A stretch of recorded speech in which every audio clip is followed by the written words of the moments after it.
Beneath the thick, shadowy canopy of a prehistoric rainforest, a silent hunter slides into the murky river waters. This is Titanoboa. Its size is horrifying, stretching over 40 feet long, which is about the length of a school bus, and weighing as much as a small car. It reigns as the largest snake ever known. This is around 60 million years ago. It's only been 6 million years since the dinosaurs were wiped out by an uninvited asteroid. Nature is slowly returning to life, the Paleocene epoch. Titanoboa's home is lush and sweltering. The air is very humid, like in a steam room, and the rivers are teeming with fish, perfect for a predator like this. Now that the dinosaurs are gone, Titanoboa becomes the queen of hunting. It's perfectly built for both power and stealth. A strong, sturdy spine can hold the snake's massive size while staying smooth and silent. Titanoboa glides through the water like a shadow, barely visible. It doesn't chase. It doesn't need to. Titanoboa waits beneath the river's surface, in darkness. A bunch of ancient lungfish meanders too close. With one surge, it lunges, its jaws snapping shut. The fish doesn't stand a chance. Titanoboa's grip is unrelenting. After the prey stops moving, the snake immediately consumes it whole. For millions of years, this snake ruled the rainforests. Nothing could challenge it, not the prehistoric crocodiles, not the small mammals, not even the birds. But, as it turns out, it wasn't the only apex predator. Alongside Titanoboa, there was this entire family of snakes, a huge biological tree full of snake genomes and species. Their history spans around 100 million years, all the way to the Cretaceous Period. We find their fossils all over South America, Africa, India, and Australia. That's because they evolved in the Gondwanan continents. Back then, all of this was one huge landmass, and they lived right in the heart of it. Now, this family coexisted with all the dinosaurs. The dinosaurs ruled the world back then, and the snakes couldn't be all that dangerous. They lived in the dinosaur's shadow, adapting to survive. Some of them fed on small mammals. Others waited for the dinosaur eggs to hatch. Some were super bold and went straight for baby dinosaurs. Fossils of one species showed the remains of a little titanosaur, that giant long-necked dinosaur, inside its stomach. And when the age of dinosaurs finally ended in a fiery cataclysm, it was time for these snakes to celebrate. After the asteroid disaster, the world entered a new era of heat and humidity. The warmer the climate, the easier it is for cold reptiles to thrive. Snakes, including Titanoboa, grew larger than ever, but so did the members of this family. All the snakes spread across continents, growing larger and scarier by the century.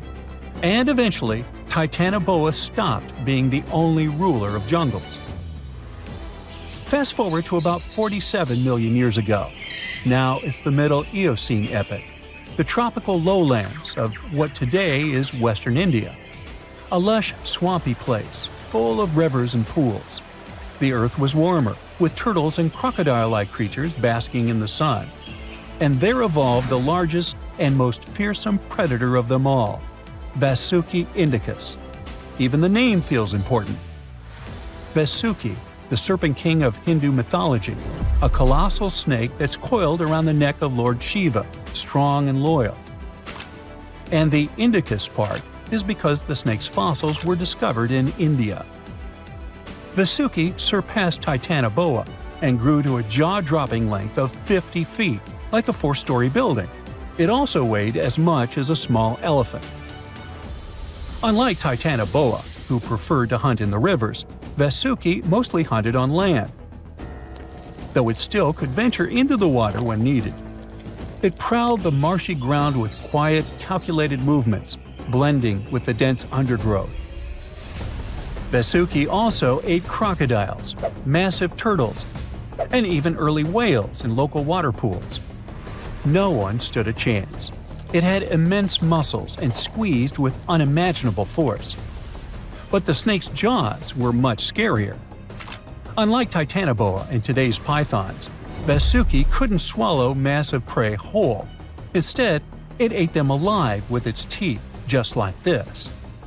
Fast and absolutely brutal, it was an apex predator of its time. And don't forget that we're not talking about one Titanoboa or one Vasuki. These snakes were part of entire populations. In the Paleocene, rivers were full of various Titanoboas. Some were younger, smaller ones, fighting for survival, while the oldest and largest ones dominated the waterways, in the same way as generations of Vasuki indicus competed with each other for thousands of years. Through the years, many siblings of this family got themselves a region to rule over. For example, alongside Vasuki, this big guy was thriving in northern Africa, in what is today's Egypt. Back then, this land was full of water and swamps. Before we learn more about other snakes, this one was considered the largest, about 36 feet long. That's still bigger than today's most powerful snakes, like the green anaconda. But then, we reached the Pleistocene epoch, from about 2.5 million years ago to only 11,000 years ago. Modern humans were evolving all over the world, and now the snakes had a new problem, an even worse one than dinosaurs. While we were developing brains, in Australia, there ruled the local king of snakes. Their names also come from legends. That's how indigenous Australians called their mythological rainbow serpent the creator of the world. It's like a problem of a chicken and an egg. Was the snake named after a deity, or did the Aboriginal people create their deity after a snake? Ancient Australians coexisted with those predators for thousands of years. They warned their children how to avoid dangerous spots, passing down stories of the terrifying serpents. In their legends, the great rainbow serpent was shaping the land, rivers, and features of the world. These legends were most likely inspired by the powerful nature of those snakes. If only they knew that these animals weren't even as huge as Vasuki or Titanoboa. Though they were still dangerous. Urlungor was up to 26 feet in length. They preferred the more green and humid parts of Miocene Australia, like waterways with lush plants around the riverbanks. And there was much more potential prey. Urlungor had a thick body as wide as a human thigh. It loved to hunt in what is today the northwest Queensland. Its fossils were found in the limestone of Riverslade. It was a fascinating find. The skull was almost intact, with teeth and everything, which is crazy considering that snake skulls are very fragile and usually don't survive fossilization. Just like snakes before it, Urlungor didn't rely on venom. It was a constrictor, quick and powerful. But at least now these reptiles weren't as brutal. Their hugs quickly caused cardiac arrest in their prey. So the end came rather quickly. Also, they no longer could swallow the prey whole, and didn't have the same sharp teeth as Vasuki or Titanoboa. So both Urlungor and Wanambi had to eat very slowly, just like pythons today. Meanwhile, Wanambi was about 20 feet long. This one had a similar head, so it could only hunt marsupials, reptiles, and other little things that ventured too close.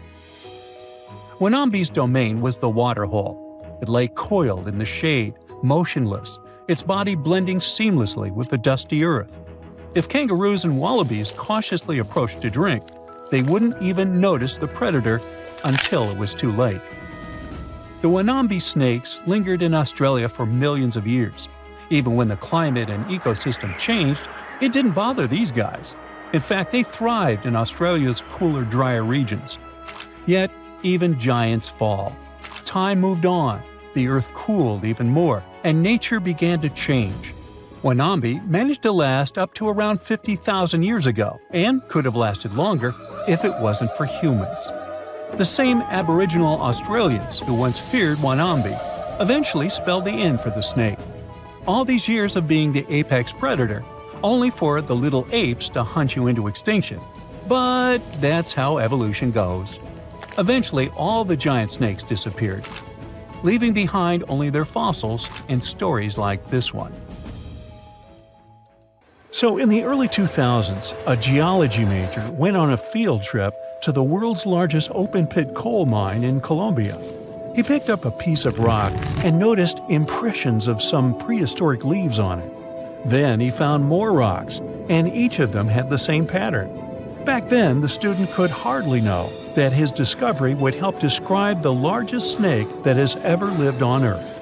The student took his findings to a local scientist, who called up the Smithsonian Institute and invited them for a fossil hunt. He wasn't that surprised, as he knew there were fossils in the pits of Sahara. Back in 1990, another geologist found a fossil there and brought it to his office. He wasn't sure of what it was and called it a petrified branch.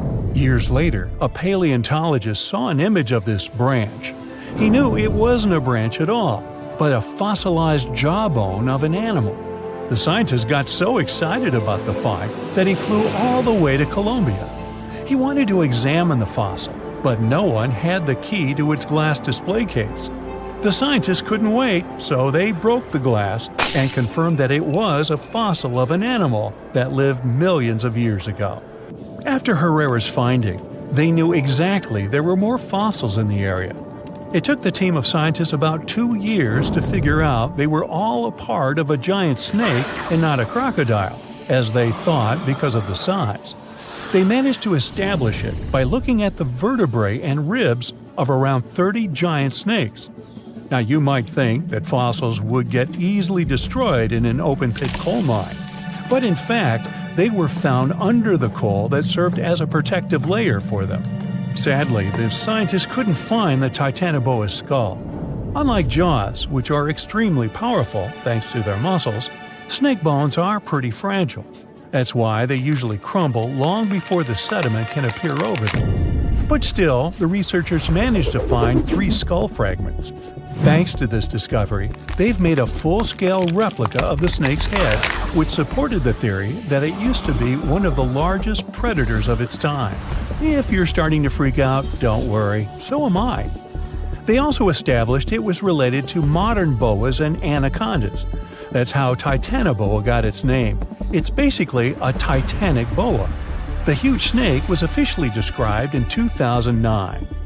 Titanoboa was thriving around 60 million years ago, 6 million years after the Tyrannosaurus rex roamed the planet. Back then, it enjoyed the climate of the area in South America, which is now Colombia and Peru. It got almost as long as a bowling lane, 50 feet, or twice as long as the biggest snake living today. It was as heavy as 4 giant anacondas. It got this long and this heavy thanks to a lucky coincidence. Snakes are cold-blooded animals, so they need a warm climate to live and grow in. Northeastern Colombia was perfect. It was about 90 degrees Fahrenheit when Titanoboa was alive. Titanoboa wasn't that fast, especially on land, but it most likely spent much time in or near the water. Our hero could swim at a speed of up to 12 miles per hour. Like present-day snakes, it could wriggle around and change direction really quickly. Scientists still aren't sure if it could climb trees. Paleontologists believe that Titanoboa had brownish or grayish skin. It was the perfect color for the serpent to hide in the muddy rivers of the tropical rainforests. But then again, I don't see why it would have to hide from anyone, given its size. The largest snake ever wasn't venomous, but it didn't stop it from hunting any animal it wanted. And although it could choose pretty much anything, its favorite meal was most likely fish. Whew. Scientists decided so based on the snake's palate and the number and type of its teeth. You can't recreate the giant's diet today, as all of those fish types are also extinct. When it wanted to spice up its menu, Titanoboa dined on other reptiles. It sneaked up on its prey and got them down with one quick strike. Its bite had a very special design. The structure of its jaws let Titanoboa clamp down on the body of its prey, so there was no escape. Titanoboa also had a mean set of thin and pointed teeth. They bent inwards in the snake's jaw like fishing hooks. This little feature helped Titanoboa get a grip on its prey and prevent the slightest chance of its running or swimming away. It could most likely easily swallow even large turtles and crocodiles. Now, all that sounds pretty scary, but we have nothing to worry about as Titanoboas are long extinct, right? Well, Technically, as the temperatures on Earth are going up, it's quite possible that snakes might also grow in size. They love heat more than anything, so they should feel comfortable here. Of course, that would be a completely different snake, but it's not impossible that we'll see something similar to Titanoboa. But before you think of escaping to another planet, remember that huge snakes would need something huge to eat. Such giants prefer to wrap around something huge and swallow it. Most people would be simply too small for them. So unless the huge snake was starving, I don't think it'd waste its energy on attacking anything too little. Plus, like any other snake, Titanoboa had a sharp and delicate sense of smell, needing exceptional conditions, and was sensitive to vibrations. A little too smelly, too noisy, too cold, too dry, or too wet, and the snake wouldn't go near this place unless absolutely desperate. So, if you live in a big city, your chances of meeting a huge snake like Titanoboa are about zero. Rural areas are something different, but the only place where the giant serpent would consider living would be near the equator. We already have some pretty giant snakes in the warmest regions of the world. Amethystine python, or less poetically, scrub python, is a gentle giant. It's the largest snake in Papua New Guinea in Australia. It can grow to the enormous size of 28 feet and weigh up to 77 pounds, which is about as heavy as a Dalmatian. Scrub pythons are pretty curious, sometimes slithering inside people's homes in Australia, but they're mostly harmless to humans. Their favorite food is rodents, bats, and birds that come to streams for water. Until then, pythons quietly lie in wait. They have heat sensors in the pit of their muzzles. They help the pythons better see warm-blooded animals they can have for dinner. The African rock python is one of only 11 living species of its kind. It's currently the second largest snake on the planet.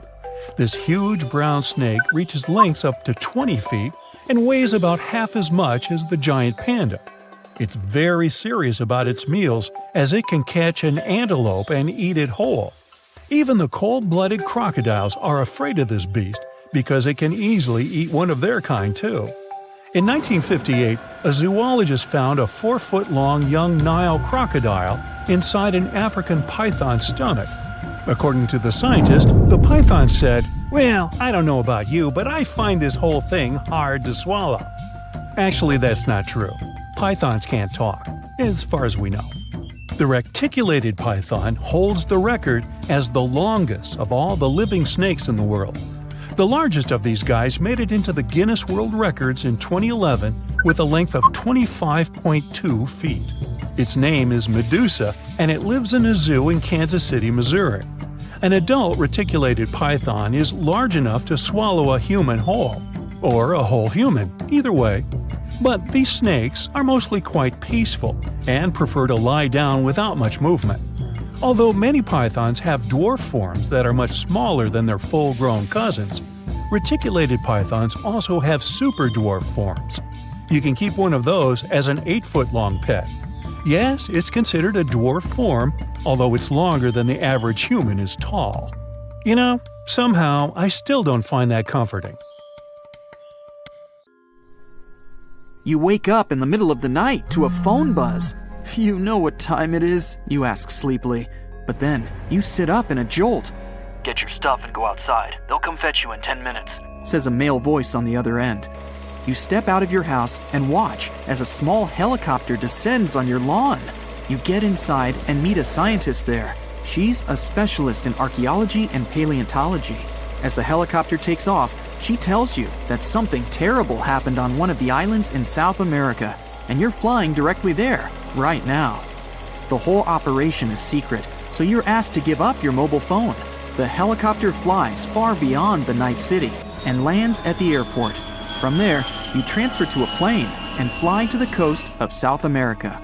You land on a small island, and a guide ushers you to a jeep waiting nearby. For several hours, you and other scientists drive through the hot jungle. The road ends, and you continue your journey along a narrow path. You notice that the further you go, the quieter it gets. The birds don't sing, not even the leaves on the trees rustle. The jungle finally ends, and you find yourself on the coast. There are many tents with scientific equipment, people, and cars. Several people in black suits lead you toward some fallen trees. You end up in the middle of a large trench that leads to the ocean. The trench begins in the forest, right at the fallen trees. Judging by its size, a train could have passed here, but the truth is much scarier. After some research, you tell people the creature that left such a trace became extinct about 60 million years ago. The creature that uprooted so many trees is the largest snake that ever lived on Earth. You and the others must find out how this reptile managed to survive and where it is now. Titanoboa usually lived in tropical forests near swamps. Apparently, the island is its home, but now something has forced the snake to crawl away into the ocean. You carefully examine the trench, then the fallen trees, and declare the snake was not alone. It was fighting something as big as itself. Everyone looks at you in shock, and the next moment, a deafening roar comes from the water, breaking the ocean's surface like a monstrous dolphin. A mosasaurus emerges from the deep, a huge reptile that lived from 145 to 65 million years ago in almost all waters of the world. It looks a lot like a crocodile, has smooth, dark scales, a fin at the end of its tail, and flippers instead of legs.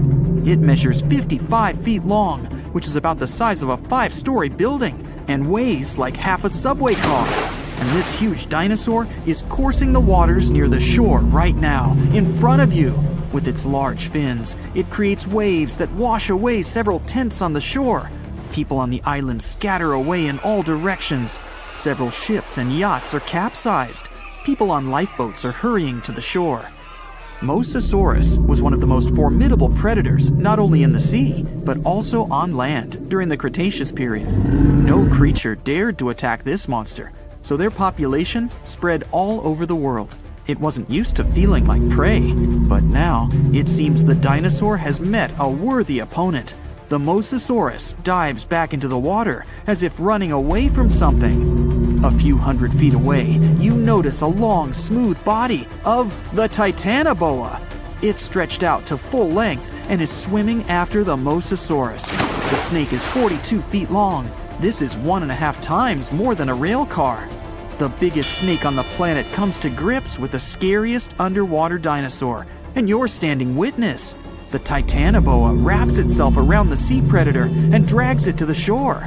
With its flippers and fins adapted to the sea, the great dino will be at a disadvantage on land, but it has lungs, not gills. It needs air to breathe, so the fight continues. Both the snake and the lizard end up on the shore. You're watching them from behind the trees nearby. The snake squeezes its opponent hard and is winning, but the Mosasaurus manages to push the Titanoboa's head to the sand with its flipper. The snake lets the enemy go, and the Mosasaurus crawls back into the water because it's faster and more agile there than the snake. The Titanoboa slithers after its rival. The fight goes on underwater. The Mosasaurus manages to swim away from the shore and hide among the reefs and algae. Thanks to its dark scales, it's almost invisible there. The snake swims past, and the Mosasaurus jumps it from behind. Its powerful jaws are opening wide like a snake's. It clings to the opponent. The Titanoboa immediately reacts and wraps itself around the dinosaur. It bites the finned tail with its giant fangs. The two colossal animals are in a clinch now and don't know what to do next. The compressive force of the snake's grip is like the weight of the entire Brooklyn Bridge pressed onto a passenger car. The Mosasaurus is trapped, and it starts kicking and swinging its flippers. It begins to turn around its axis, wrapped by the snake. The rotation of two giant reptiles in the sea creates a huge funnel in the water. Whole schools of fish swimming around get trapped in there. The Titanoboa becomes dizzy from this merry-go-round. It loses concentration and opens its jaws. The lizard uses all its strength to break free, and the snake swims away from it. Now the dinosaur is chasing its opponent. The Titanoboa emerges from the water, not far from the shore. Helicopters fly around the island, recording the events. Yachts and small fishing boats sail to the site of the Battle of the Titans. The Titanoboa crawls out of the water and is about to disappear into the jungle, but the Mosasaurus grabs it at the last moment. There are 2 rows of teeth in its upper jaw. One of them is located closer to the pharynx. This row allows the dinosaur to hold its prey, while the prey resists. The duel continues on land. The trees around the two monsters shatter into splinters. The Titanoboa wraps itself around the enemy, opens its huge mouth, grabs the dinosaur's tail, and begins to slowly swallow it. The Mosasaurus realizes the great snake's strategy and begins to thrash around. The snake blocks its movements, so the dino digs into the sandy beach. After a short while, a large pit appears beneath the monsters. The sand gets into the snake's eyes, and it lets go of the opponent. The Mosasaurus is again slowly crawling towards the water, and the Titanoboa is in no hurry to catch it. You can see the reptiles are tired. The Mosasaurus swims away from the shore and stares at the snake. From the shore, it looks like an enormous log. Two eyes the size of a football gaze intently at the snake. The Titanoboa lies in the sand and breathes heavily. Then, it stretches to its full length and looks back at the Mosasaurus. The snake's long body slowly bends, its muscles tense. The reptile is preparing to lunge. The dinosaur is slowly heading toward the shore. It growls and paddles with its flippers. Like a seal, it squelches through the shallow water towards the Titanoboa. The snake uncoils like a spring towards the enemy. At great speed, two predators collide with their heads. The hit is so strong, they lose their bearings and move away from each other. Now, each of them feels like a loser. The dinosaur slowly paddles into the water, and the snake returns to the jungle. The monsters are tired of fighting. There's no winner. You and the rest of the people stand with your mouths open in complete silence. You look around the island and notice trees with broken branches everywhere. In the depths of the island, you find a waterfall and huge wet stones. There are large scratches on many of them. Somehow, millions of years ago, lots of ancient reptiles managed to survive global disasters on this island. And now, there are only two left. You conclude that the Mosasaurus and the Titanoboa have been fighting each other for years.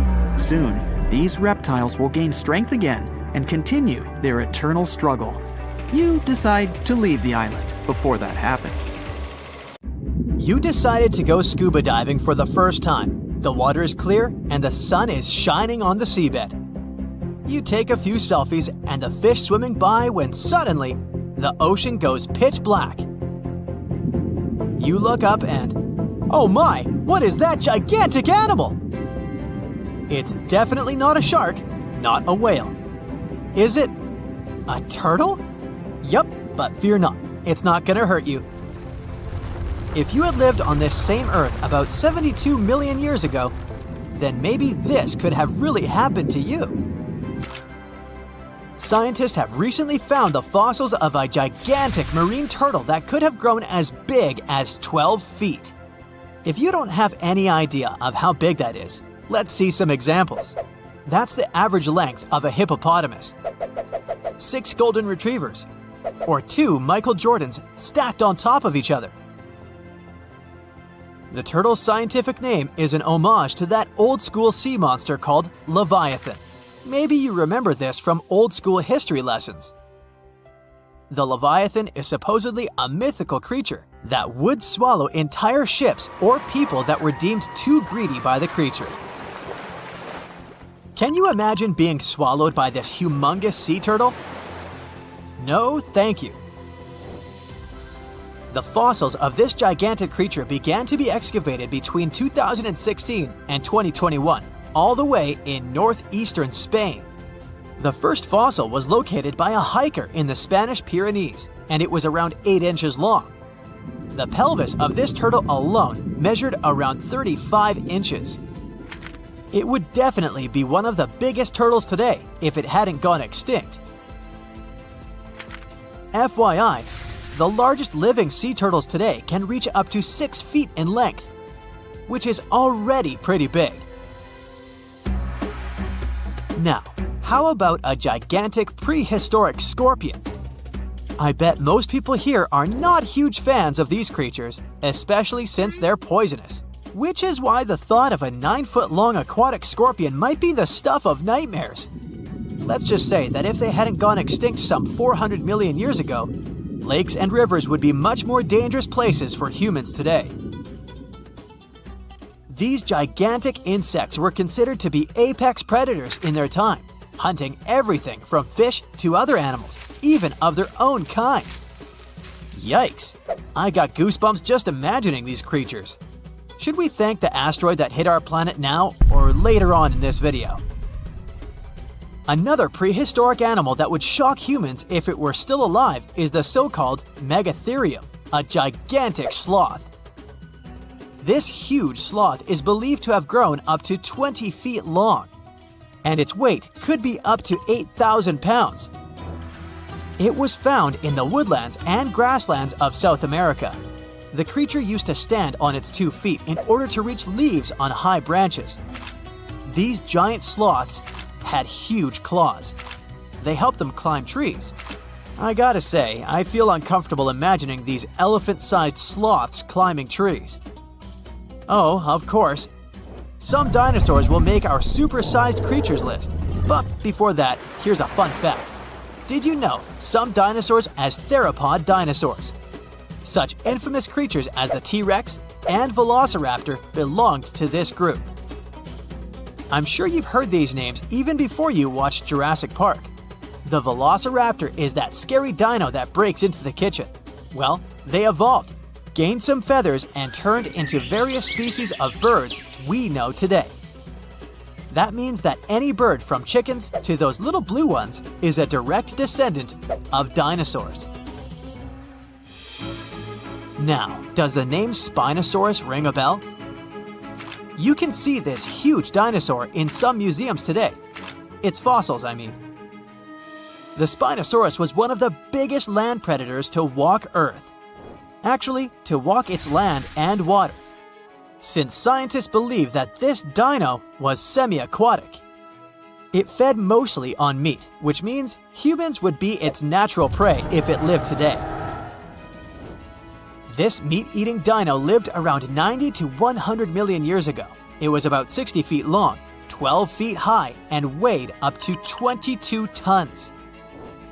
Its head was around the size of 8 bowling balls and was shaped like a crocodile's face. Basically, the Spinosaurus was a big African elephant with the face of a crocodile. Just kidding. But that would look funny though, wouldn't it? A much more attractive dino was this guy. It's considered to be the largest dinosaur that has ever lived on our planet. What made it so big was its extremely long neck and very long tail. You wouldn't want to stand behind this creature, believe me. If it decided to swish its tail, you'd get catapulted very far away. This creature lived around 100 million years ago, and its fossils were first found in Argentina around 2012. The dino measured 120 feet from head to tail, which made it almost as big as an American football field in width. And have I mentioned it weighed almost as much as a space shuttle? A staggering 75 tons. If it had been a carnivore, it would have probably been the greatest predator. But this big guy was a peaceful herbivore that had such a long neck that it could eat leaves from high trees. Cute, right? We must also talk about the Shastasaurus. As the name suggests, this animal is popularly known as the Mount Shasta lizard. Even though it was a marine reptile and probably never set foot on the mountain itself, this dino was usually around 23 feet long, but there was a specific strand of this species that could get as big as 69 feet long, about the size of the great blue whale. This made it the biggest marine reptile to have ever lived. A fun fact about the Shastasaurus is that scientists believe it didn't even have teeth, which means it could only feed on soft-bodied prey, such as squid, for example. The next animal on our list is the blue whale. Believe it or not, the biggest living animal on Earth actually started small. These days, the average mature blue whale can reach up to 100 feet in length and weigh up to 200 tons. That's more or less the weight of 40 elephants put together, or 30 Tyrannosaurus rexes, or 2,670 average-sized people. Blue whales have to eat up to 50 million calories per day to support that body. That's the equivalent of 30,000 Big Macs, just FYI. But blue whales weren't always this big. They actually evolved from a four-legged mammal that lived on Earth around 48 million years ago. Their ancestor was called Parasites, and it was only 6 feet long. Here's a fun fact. To be able to live in the water as one does today, the blue whale had to go through some intense adaptations. A blue whale can replace up to 80 to 90% of oxygen in its lungs each time it takes a breath. A human replaces only up to 15% for comparison. It allows these animals to dive for up to 1 hour at a time, down to a staggering depth of 330 feet. Elephants were bound to make the list. Elephants are currently the largest land animals on Earth. They can grow to be about 13 feet tall and weigh up to 7 tons. That's pretty small if we compare it to the other animals that once lived on Earth, right? But if we placed a 6-foot-tall human next to an elephant, we'll see it's not at all that small. African elephants are bigger than their close relatives, Asian elephants, and they have a similar lifespan to humans, up to 70 years. Pokemon might have made us collectively wish that salamanders were real-life dragons, although they're not. They can still be pretty cool though. There's a giant species of salamander that is known to be the largest living amphibian. They can grow to be as long as a regular-sized human, reaching up to 6 feet. I bet that wouldn't be a pleasant underwater encounter. Amongst the swamps lives a strange bird with a Dutch clog for a beak. It screeches a high-pitched whine, notifying other shoebills that this is its area when it comes to food. Its eerie calls add to the surrounding roars of dinosaurs in the distance. It's not hunting dinosaurs though, of course, but snakes, fish, lizards, and frogs amongst the reeds. This bird continued to survive even as the dinosaurs left this world. Fossil records of the shoebill date back to 65 million years ago, and today it continues to hunt in a similar environment. Although once widespread, today its restricted habitat is within several countries in Africa. The shoebill stands up to 60 inches tall, and its broad wings are built for soaring across the plains. But the main feature of the shoebill is, of course, its beak. Ancient in appearance, it's gone unchanged for ages. Its huge bulging bill measures up to 9 inches, which makes it the third largest among all living birds. The upper mandible of the beak ends with a sharp nail, perfect for its prey. It lets the bird take them out with an instant peck. With a wide range of food at its disposal, it's known as one of the most terrifying birds. Its hunting behavior is still as effective as it was millions of years ago, which has made its survival possible. It feeds mainly on aquatic animals, fish, frogs, lizards, and even small crocodiles. So there's always been plenty of options at its own all-you-can-eat buffet. Surprisingly, their relationship with humans is a pretty chill one. That's why they're so popular among birdwatchers. This cool guy is just standing idle, staring down the lens, as if to say, "I've seen a lot worse than you." Lurking under the water in many countries around the world, another opportunistic hunter lays low beneath the shallows. Meet the saltwater crocodile. With an appearance that just straight up tells you it's ancient. It's been around for over 240 million years. Once appearing a lot larger, they've always had a reputation of taking down whatever came too close, even dinosaurs. They survived many catastrophic events and have continued to adapt to each of them. As they continue to evolve, they've become the ultimate survivalists as we know them today. Still, they sit within their territory, waiting for anything to enter, even humans. They grow up to 20 feet and have a powerful bite that's stronger than any other animal. 30 times stronger than your bite, just saying. Anything that ends up in its toothy cage can't escape. With scales and armor plates protecting it, there isn't an animal on Earth that hunts it, making the crocodile the ultimate apex predator. As per its name, it's also adapted to salt water, providing it with useful salt glands, something its alligator cousins don't have, and that's how they're able to swim enormous lengths out to sea. Their routes follow ocean currents, and they aren't afraid of bypassing the shark-infested waters. Not even the great white would mess with this one. The distances they've traveled measure up to 390 miles, and they're capable of reaching speeds up to 18 miles per hour. Just another reason not to swim in the sea, right? The next creature on our list has been around for up to 145 million years. These pesky little things have been feeding off warm-bodied animals. Can you guess what I'm talking about? Lice. Those guys originated in the Cretaceous Period, between 145.5 and 65.5 million years ago, when they used to feed on dinosaurs once upon a time. And then, they have continued to remain a constant annoyance to most species. Currently, there are 5,000 different species of lice, each one having a taste for a different animal. They feed on all birds and mammals, except for pangolins and bats. Lucky them. They are an obligate parasite, which means they cannot live unless they live off another life form.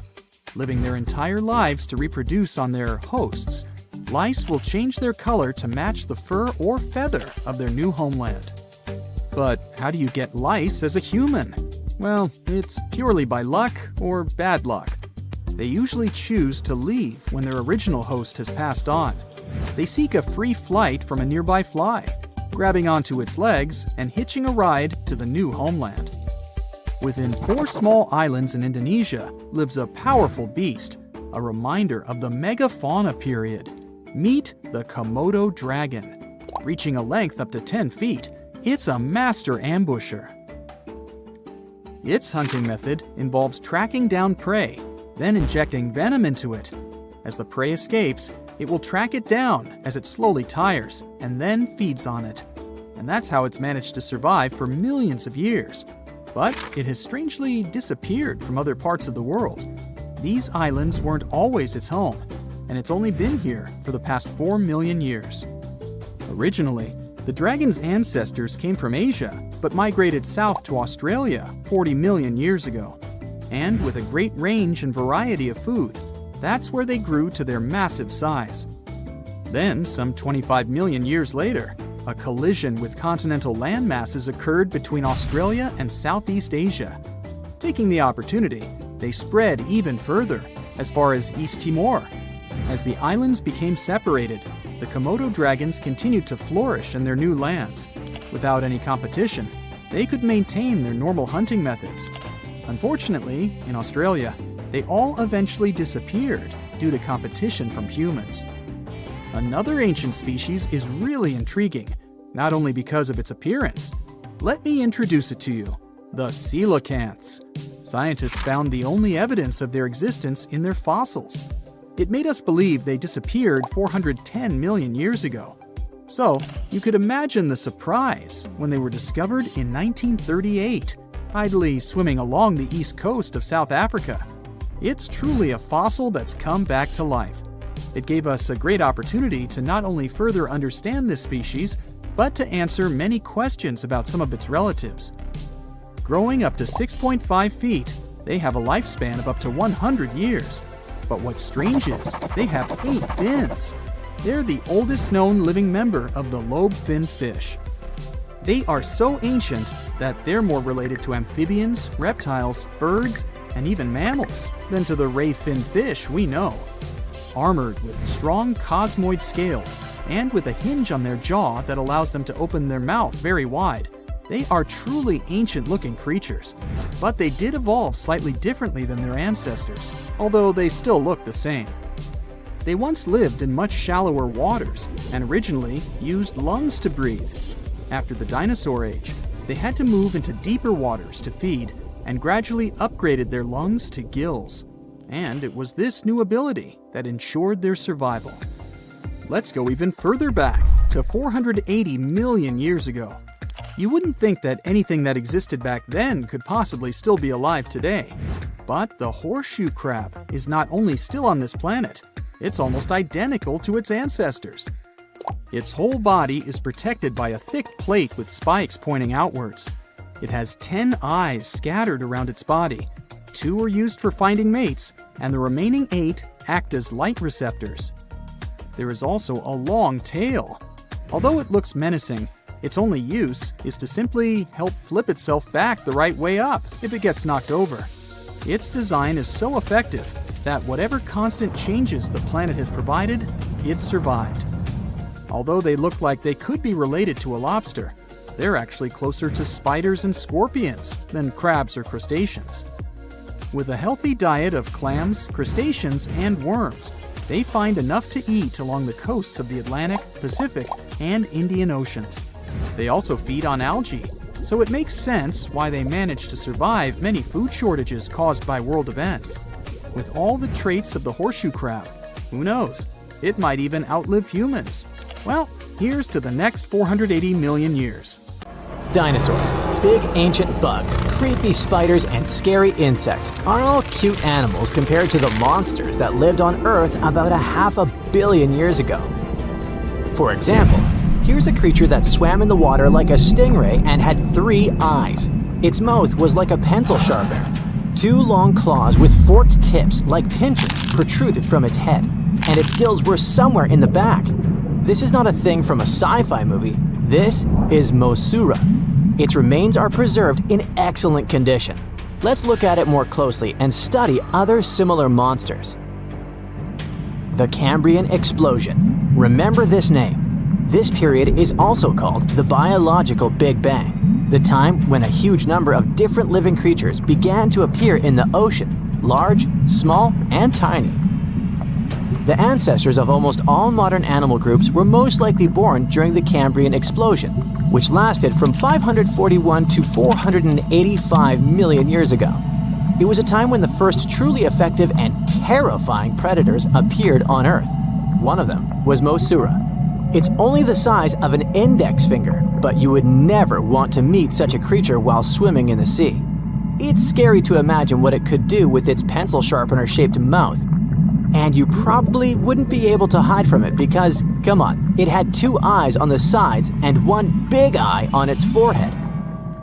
Mosura belonged to a group of arthropods. Scientists called it a sea moth since it reminded them of a moth. This thing used a flap-like apparatus similar to wings to float in the water like a stingray. This monster was quite creepy, but its appearance may seem familiar because it's a distant relative of modern spiders, crabs, centipedes, and moths. Scientists found several 506 million-year-old Mosura fossils, but unlike many other similar finds, these ones have been preserved in excellent condition. The found fossils showed sharp claws, a toothy jaw, and large gills in the tail section. Some parts of the fossil were so clear that they revealed the details of the creature's internal anatomy, including parts of its nervous and circulatory systems and digestive tract. It had jointed limbs like those of modern insects and crustaceans.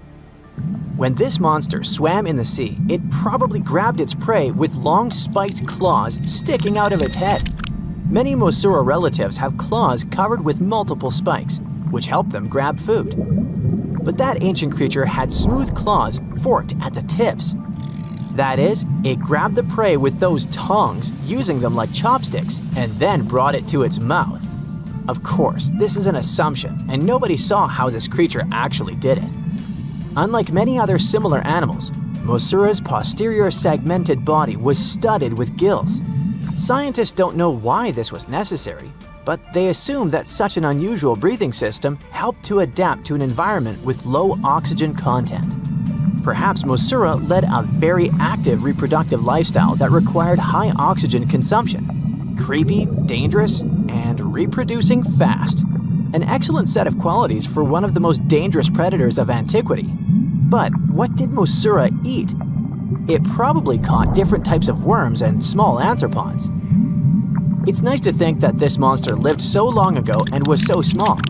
But what if this creature was the size of a shark and was swimming in the ocean these days? Perhaps it would become a dominant dweller and people would swim much less along the coast. Mosura lived in the water but was discovered in the Burgess Shale rock formation in the Canadian Rockies. Many mountains on Earth were once the seabed inhabited by strange creatures. One of them was Opabinia. It had 5 eyes, a mouth facing backward, a long trunk and claws instead of a nose. Wait, what? It's too strange even for science fiction, even for outer space. In its eccentricity, Opabinia was perhaps the loneliest creature on Earth. Scientists couldn't find another species that would be similar to this individual until recently. Meet Utaurora. It seems to belong to the same species as Opabinia. Its inch-long body was divided into 14 to 15 furrows. Each of them ended in a pointed flap. Opabinia had the same body, but it's unlikely that both monsters were friends. The difference between their timelines was several million years. It's hard to imagine why these monsters needed such strange body structures. Why haven't modern filmmakers used the design of those animals to create cool space monsters yet?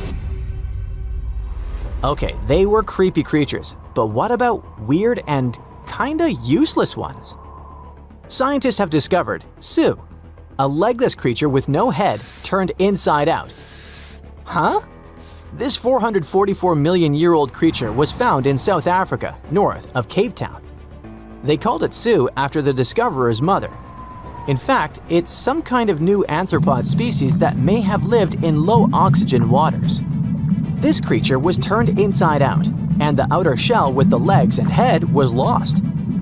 Thanks to mineralization, muscles, tendons, and even Su's intestines were preserved on the fossil. It's a great success to find such detailed remains of an ancient creature. However, scientists still can't determine the evolutionary history of this species. They're sure that it was a primitive marine arthropod. Okay, we can see that 500 million years ago, Earth was filled with creepy monsters, which fortunately are now extinct. But what about trees?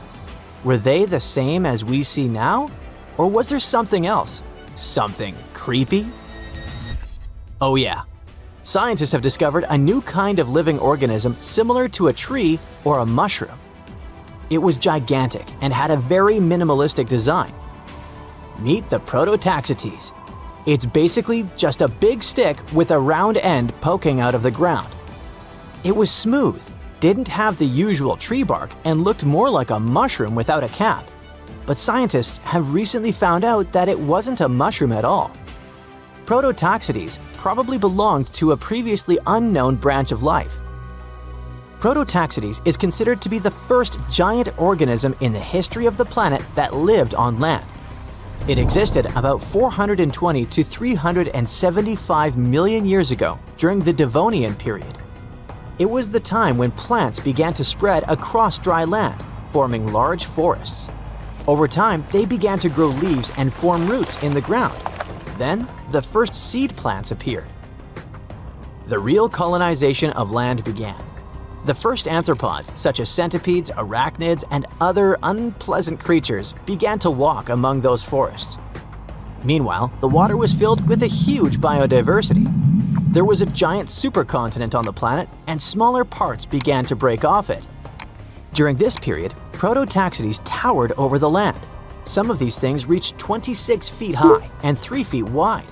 It's like a 3-story house and as thick as a palm tree. But what was it? A plant? A mushroom? Algae, perhaps? Scientists discovered them in the middle of the 19th century, but only in 2007 did they conduct chemical analysis. Research showed that it was most likely a giant mushroom, but in 2025, scientists refuted this conclusion. It turns out this may have been an unknown life form that existed separately from the kingdom of fungi, animals, plants, and protists. Scientists noticed that the inner part of Prototaxites consisted of a number of tubes. There are similar tubes inside mushrooms, but the tubes of that ancient living thing branched and joined differently.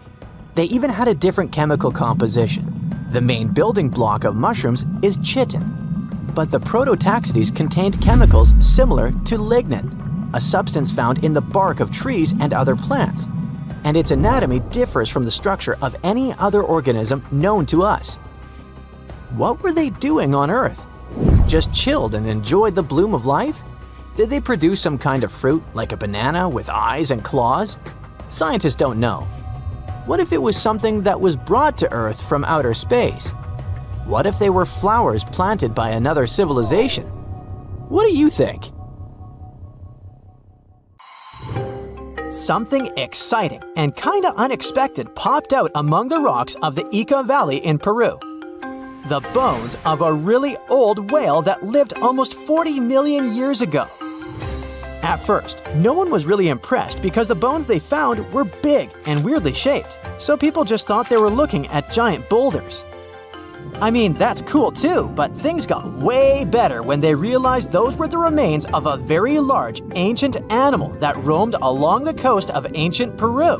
Plus, it was probably the heaviest creature that ever lived. Sorry, blue whale, I know you worked hard to get to the top. The length of over 100 feet and weight of more than 200 tons brought you the status of the biggest animal on our planet. But it seems you've held the title long enough. Time to hand it over to our next candidate, and that one's really gigantic. This ocean beast was probably shorter than the blue whale, but heavier, with a weight that could be between 93 tons and 370 tons. If it's closer to the higher number, it'll make Parasites the biggest animal ever known to have lived on Earth. And it seems its weight was the result of having extremely thick, dense bones. You can see such bones today in manatees or some other early whales. Dense bones are a great tool for such marine mammals. This feature makes them heavy and allows them to stay submerged most of the time. But at the same time, if their body was too heavy, they would end up sinking all the time, and they would waste too much energy to move back up to the surface. So, to avoid sinking, marine mammals need to have enough lighter tissues, like muscles and fat, to help them float in the water without using too much energy. Now, scientists didn't have the whole skeleton, which makes it hard to tell how big the animal was. But they used the ratio of the heavy bones to the lighter tissues in other marine mammals to estimate the overall weight of this giant ancient whale. Experts found these fossils about 13 years ago and spent the next decade freeing the whale from the rock. Its anatomy and age showed this whale was a cousin of Basilosaurus, a whale that had a long snout full of sharp teeth, and a sleek body similar to that of an eel. Even if Parasites wasn't bigger than the blue whale, it was still a giant that ruled the ocean depths. Unlike modern whales, there's a possibility that this ancient fellow was a predator that liked to go after bigger prey. And this also changes how we see the history of whales. Scientists used to think these magnificent creatures became really big about 5 million years ago when they started eating lots of small creatures. But here's the proof that giant whales existed even before that. But it's still unclear how this whale managed to find enough food to sustain its enormous body.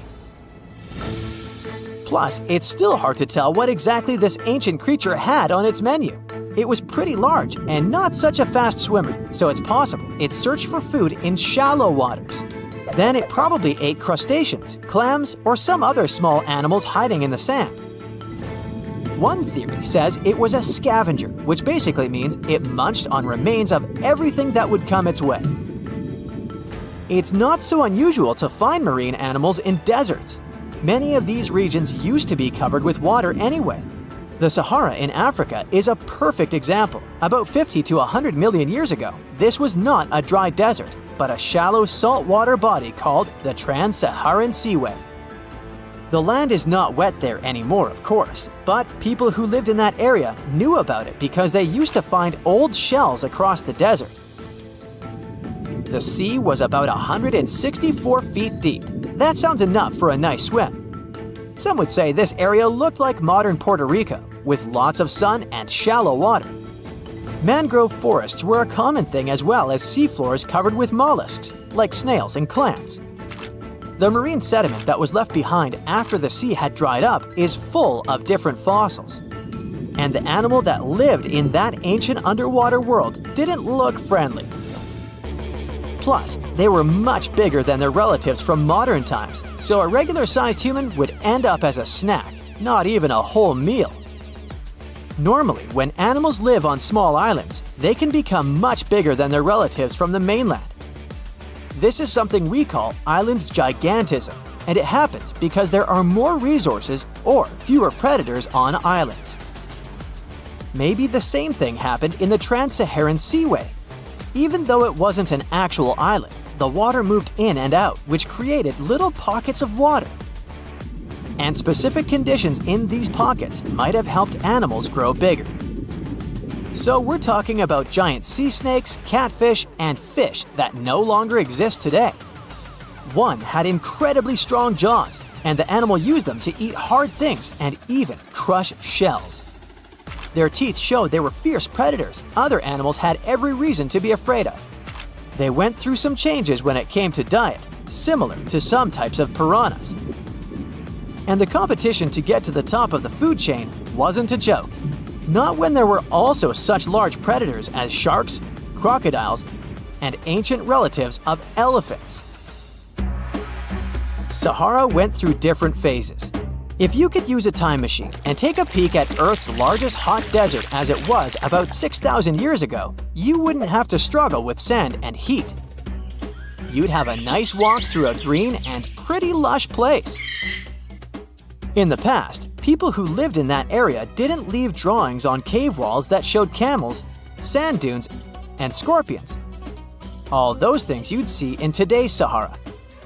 Instead, they drew crocodiles.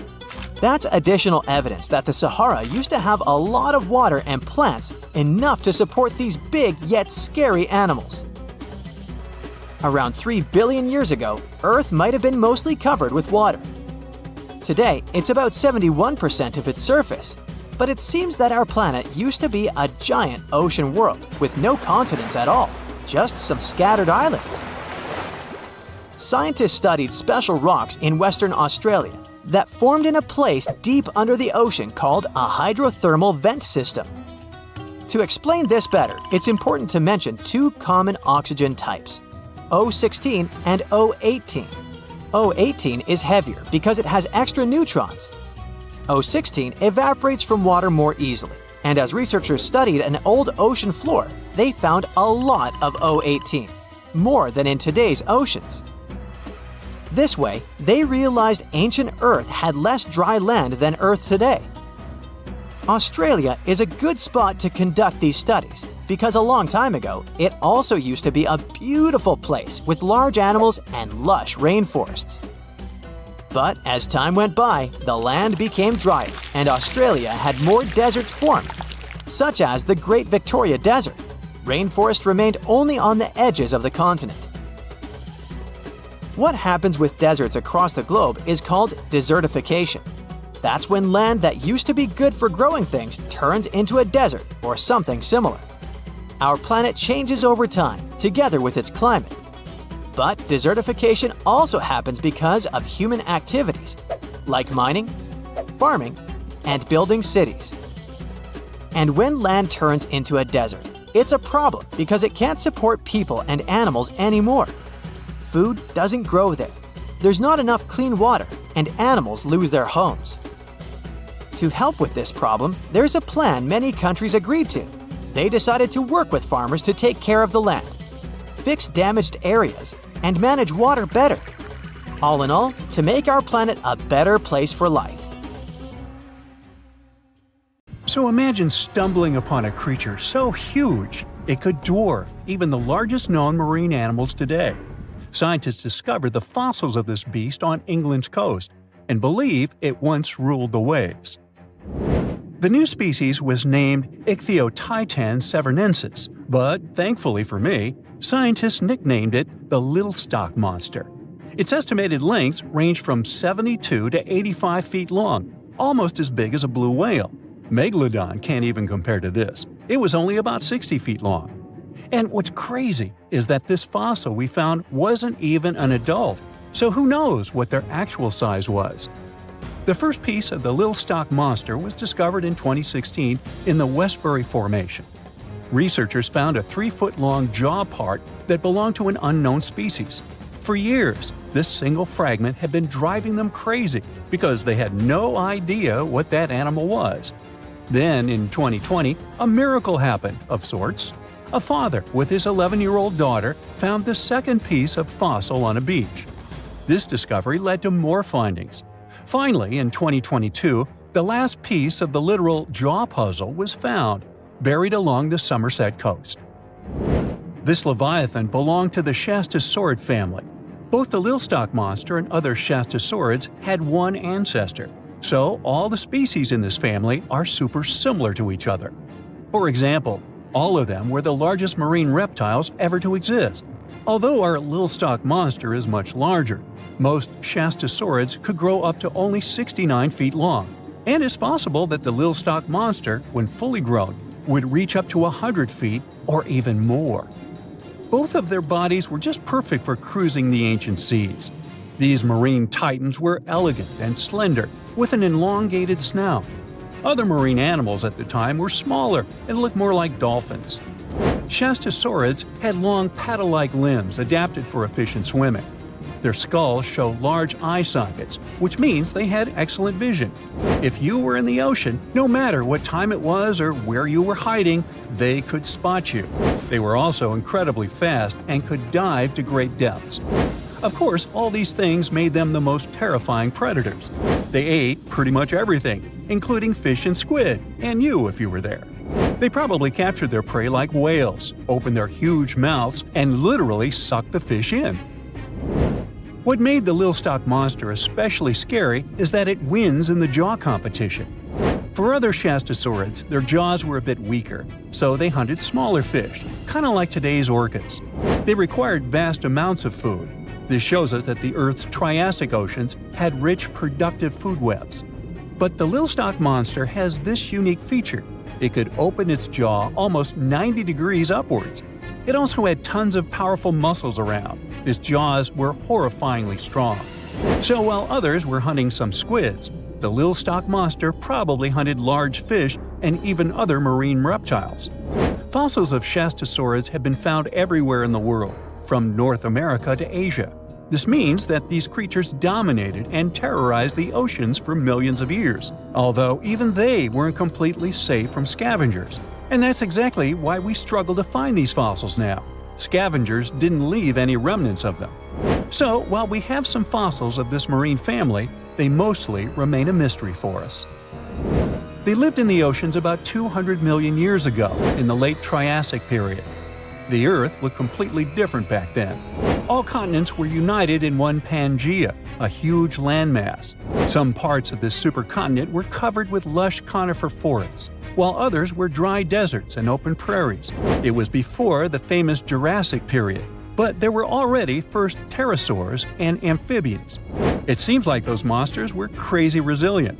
The Triassic Period was super unstable, but they survived through many changes in the environment. Well, until the last one. The Triassic extinction came out of nowhere. It was one of the Earth's big 5 extinction events. It wiped out almost all species on the planet, including these leviathans. It's still not clear what happened exactly, but it looks like there was a huge tectonic activity. Volcanoes in the oceans were going crazy back then. These massive volcanic eruptions have probably altered the climate and ocean chemistry, leading to the extinction of many species. Scientists have a theory that it might have happened because there was a rain of comets flying to our planet from the Oort cloud.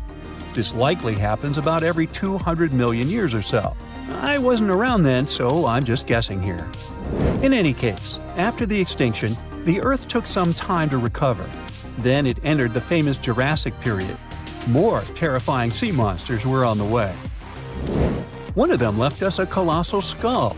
This fossil is 150 million years old, and it also belonged to a sea beast from Jurassic times. They called it the Sea Rex. The name is very fitting. This monster could have broken a car in half with one bite. It was also discovered accidentally. A fossil enthusiast was walking along the Jurassic coast. This place is famous for having tons of ancient fossils, all because of the erosion in stormy weather. Typically, people find small spiral fossils here. However, this time, he discovered a giant sea monster fossil. Excited, he contacted scientists. They arrived at the spot right away and then had to carefully climb down a cliff to search for the rest of the skull. This fragment alone is 6.5 feet long.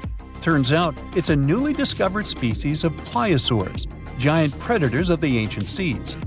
Pliosaurs were among the largest marine predators ever. Some of them grew up to 40 feet long. They use their huge teeth to snatch and devour prey, including other reptiles. Well, at least those creatures are far gone. But what about the horrors that still live in our oceans? Recently, biologists discovered the world's longest animal, the one that's still alive to this day. They found it off Australia's coast, on the Gascoyne coast, a very mysterious and unexplored place. There, underwater vehicles stumbled upon a frightening 150-foot-long siphonophore. That's twice as long as many blue whales and 3 times as long as a humpback whale. Doesn't it kind of look like one of those toy string worms? But this creature isn't friendly at all. It's a string-like deep-sea predator. What's even more scary is that this isn't actually one creature. It's a colony of small clones working together as one. Basically, collective consciousness. Ooh, Borg. Together, they stretch out like a single long string in the water. This creature might be the longest siphonophore ever found, and it was discovered at a depth of around 2,000 feet. Siphonophores, similar to jellyfish, capture their prey by dangling stinging tentacles in the water. When their tentacles touch small crustaceans and fish, they get paralyzed, and then they're reeled up to the colony's body. Expeditions to Western Australia's underwater canyons were definitely worth it. Together with that siphonophore, scientists have discovered up to 30 potential new marine species. Among them were a new octopus or squid, a long-tailed sea cucumber, glass sponges, and giant hyroids, colonies of animals resembling upside-down jellyfish. None of them have been seen before in Australia. But most of them weren't as scary as the one that was recently discovered in the Gulf of Mexico. This creature is straight out of a sci-fi thriller, a 26-foot-long mangapinna squid or bigfin squid. It was discovered near an offshore oil rig at a depth of more than 7,800 feet. It has incredibly long elastic tentacles, which can be 15 to 20 times longer than its body. It holds them at right angles to its body, making it look even creepier, almost as if it has elbows. And yes, it's another deep-sea predator. These 10 tentacles probably help the squid trap their prey and drag it onto the seafloor. We barely know anything about this extraterrestrial-looking creature because they're very hard to find and study. And if you think their tentacles are awful, just check out these creatures with 20 arms. This thing looks like a facehugger. This new species is lurking in the frozen depths of Antarctica. Experts were searching for cryptic sea animals known as Promachocrinis, or Antarctic feather stars. They're kind of similar to starfish and sea cucumbers, but have an otherworldly appearance and can live up to 6,500 feet below the surface. It's called the Antarctic strawberry feather star. Despite its pretty name, its appearance is anything but cute. It has a bizarre strawberry-like body from which 20 spindly arms branch off. Its coloring ranges from purple to dark reddish, and the arms all have different lengths and thickness. Ooh. Who knows how many more of such scary creatures we'll discover in the future? So, a mysterious discovery was made deep in the Red Sea, the so-called death pools. Woo, that's scary. In 2020, researchers embarked on a dive into the Red Sea. The mission spot was in the Gulf of Aqaba, between Saudi Arabia and Egypt. Near the end of their expedition, as they ventured deeper into the darkening waters, they noticed some strange seaweed floating above the seafloor. They decided to use a remotely operated vehicle and investigate it. Suddenly, they discovered these strange, motionless lakes of water within the sea. These are called brine pools. They're basically pockets of salty water deep on the ocean floor. And when I say salty, I mean it. Sometimes they're up to 8 times saltier than the ocean water itself. Mysteriously, they don't mix well with the surroundings. They formed millions of years ago, sometime during the Miocene epoch, back when weird creatures roamed the earth, like me, and deeply buried mineral deposits dissolved into the water. The largest pool spans about 170,000 square feet. Meanwhile, 3 smaller ones are under 107 square feet each. At first, this discovery didn't seem that scary. But here's why they're so horrifying. Not only are they disgustingly salty, they also lack oxygen. Now hold on a sec, isn't that normal for something that's underwater? Well, it turns out the Earth's waters are full of oxygen, and at least half of this element on our planet comes from the oceans. Just like plants on land, Marine plants, such as phytoplankton, seaweed, and algae, munch on sunlight and produce oxygen through photosynthesis. They release lots of it into the surroundings. Marine life then eats half of it, so only about a quarter of the oxygen that we breathe actually comes from the oceans. Just like us, sea creatures need this element to survive. Without it, they can't breathe and support their metabolism to live. That's why these pools are super dangerous for most of them. It's like a puddle of thick syrup for bugs. When they get in, the poor things immediately suffocate and pass away. Which is why the pools are surrounded by a graveyard of marine animals. But let's see how these things can exist in the first place. Have you ever tried making ice cubes from salty water? Spoiler, it's pretty hard.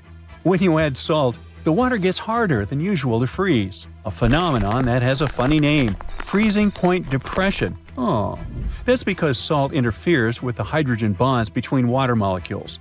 As it finally freezes, stuff like particles, dirt, or dissolved salts get pushed out to the sides. As a result, the salt's kind of squeezed out of the ice crystals and gets trapped near the edges in small bubbles or pockets. Something similar happens in the ocean when seawater starts freezing under super cold polar caps. The salt doesn't freeze with the water. Instead, it gets pushed out, forming a super salty cold liquid, the brine. And then it sinks down to the ocean floor. On a large scale, all this process also helps currents to form. Despite being so dangerous, the pools are still full of microbial life, because microbes couldn't care less, they'll survive anywhere. There are literally thick mats of them in the brines. There are also some salt-loving creatures, like shrimps and eels, hovering around the pool's edges. They're being super creepy, waiting to catch unsuspecting prey that ventures too close to the toxic death pool. Ew. Well, it sounds icky, I know. But this discovery gives us some fascinating insights into how life might have originated on Earth. We already know from the evolution theory that we came from the ocean, but now scientists think that life might have begun in the deep sea in some super dark, oxygen-free places. These brine pools are like time capsules. They're one of the closest things we found to the early Earth. They can tell us the planet's history of earthquakes, floods, tsunamis, and more. For example, they have some traces of rainfall that happened over 1,000 years ago. And they can also help us search for life on other water-rich planets. For example, Mars most likely used to have huge oceans on it. Now, NASA scientists want to send a special instrument called HABIT for a special red planet mission to study things similar to our brine pools. This will tell us more about how life appears and survives in the universe. There is lots of unexplored fascinating stuff like this in the Red Sea. That's why scientists conducted the so-called Decade Expedition and spent around 5 months exploring the place. This expedition was launched by the National Center for Wildlife. They made so many remarkable discoveries that now we've got 77 new research papers. For example, they found over 10 blue holes, incredible underwater sinkholes that host unique ecosystems. They also learned that dolphins can use those blue holes to protect their young from predators. Scientists also found traces of great white sharks, a creepy community of deep-sea lanternfish living in low oxygen conditions, and even a new coral species. It's the most resilient deep-sea corals that also vibe just fine without oxygen, like microbes we mentioned. Speaking of which, research also showed us some new ancient thermal vents and large blobs of microbial formations near Farasand Island. Now, can you believe that with all that, we only explored 5% of the ocean? It's divided into several layers based on depth. Each layer becomes darker and more isolated from sunlight as we go deeper. The places that no sunlight can reach are terrifying. Now, the fun, cute layer with dolphins and turtles is called the epipelagic or sunlight zone. It's so tiny, but even this layer is about 650 feet deep. Then we have the mesopelagic or twilight zone. It's the layer of mysterious octopus, shark, and other loners, which extend to about 3,000 feet down. And then the horrors begin after this one. We encounter the bathypelagic or midnight zone. It extends to 13,000 feet below the surface, about a half of Everest above you. Here we have the famous poor blobfish, squids, and anglerfish. Below it is the abyssal zone. It extends to about 20,000 feet deep. Since there's not much sunlight or oxygen, as we mentioned, most creatures here are quite small, like tube worms and shrimp. The darkness continues until we arrive at the scariest place of the planet, the place full of trenches formed by tectonic plate movements, the Hadal Zone. It's named after Hades, the deity of the underworld in Greek mythology. Just like Hades' realm is dark, remote, and guarded, the Hadal Zone is the deepest and most depressing part of the ocean. It starts at depths of around 20,000 feet and can go down to 36,000 feet and more. The famous Mariana Trench also belongs to this zone. Only 3 people in history have ever explored these depths in person, making it one of the least explored and most mysterious places on our planet. However, despite crazy high pressure, near freezing temperatures, and complete darkness, there are still things who manage to survive here. Guys like amphipods, which are critters who feed on dead material sinking from above, and the Hadal snailfish, which lives as deep as 27,000 feet. So scientists used to assume that if there's no sunlight, there wouldn't be that much oxygen around. But one day, a research team decided to measure the levels of oxygen in one of those deep zones. Surprisingly, the levels were super high. They checked the equipment thinking that it was malfunctioning, but nope, all the sensors showed the same thing. Turns out the oxygen was somehow generated by rocks.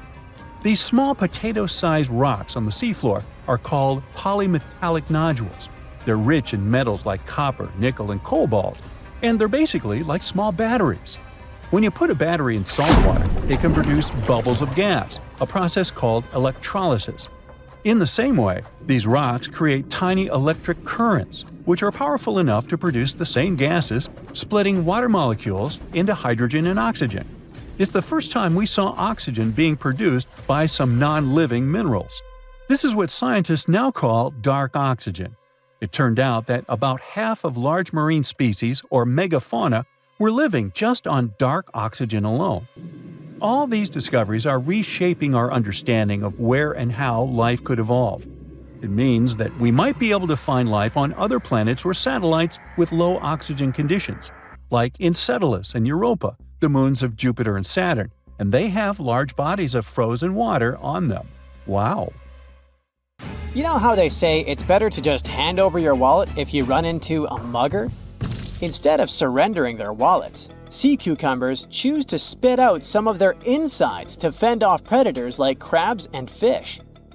It's a natural defense mechanism for them, and they quickly grow those organs back in just a few days, thanks to special cells inside their bodies. It's not the only weird thing sea cucumbers do. They can actually breathe through their rear end. They have this thing called a respiratory tree that connects to their backside and sits right next to their intestines. So when they suck in water from their behind, it goes into that respiratory tree, letting them absorb oxygen directly into their fluids. Plus, sea cucumbers are the janitors of the ocean.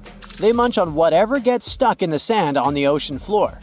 Once they've eaten, they manage to clean out the sand, leaving it nice and tidy after they do their business. As for the clean sand, the stunning white sand beaches in Hawaii are actually a product of parrotfish number 2. These fish munch on algae from rocks and dead corals, and while they're chomping away, they also grind up the leftover bits of coral in their bellies. When they're done, they move their bowels, and voila! It all comes out as beautiful sand. Not only do they play a vital role in keeping the coral reef ecosystem healthy, but they can churn out hundreds of pounds of this white sand every year. Marine animals are seriously impressive when it comes to holding their breath. Just look at sperm whales and elephant seals. They can stay underwater for a mind-blowing 2 hours. Then there's a Cuvier's beaked whale, which holds the crazy record at almost 4 hours underwater. When you compare that to the human record of 24 minutes and 37 seconds held by pro diver Budimir Shobat, it seems pretty insignificant. But what's the marine animal's secret that helps them excel humans this much? Unlike us, these sea creatures have a ton of hemoglobin and myoglobin in their blood and muscles, allowing them to store way more oxygen. When their oxygen runs low, myoglobin steps up and releases even more. Plus, they can tolerate higher levels of CO2, so they don't feel the need to breathe as quickly. There's even a study that found their myoglobin molecules have a unique charge that keeps them from sticking together, which boosts oxygen storage. And on top of all that, they can slow down their heart rate and restrict blood flow to hang out underwater even longer. Rumor has it that about 540 million years ago, a meteor loaded with frozen octopus eggs smashed into Earth. Sounds like a delirium, but some scientists are entertaining a very questionable idea that octopuses and their cephalopod buddies, like squids and cuttlefish, might actually have some extraterrestrial origins.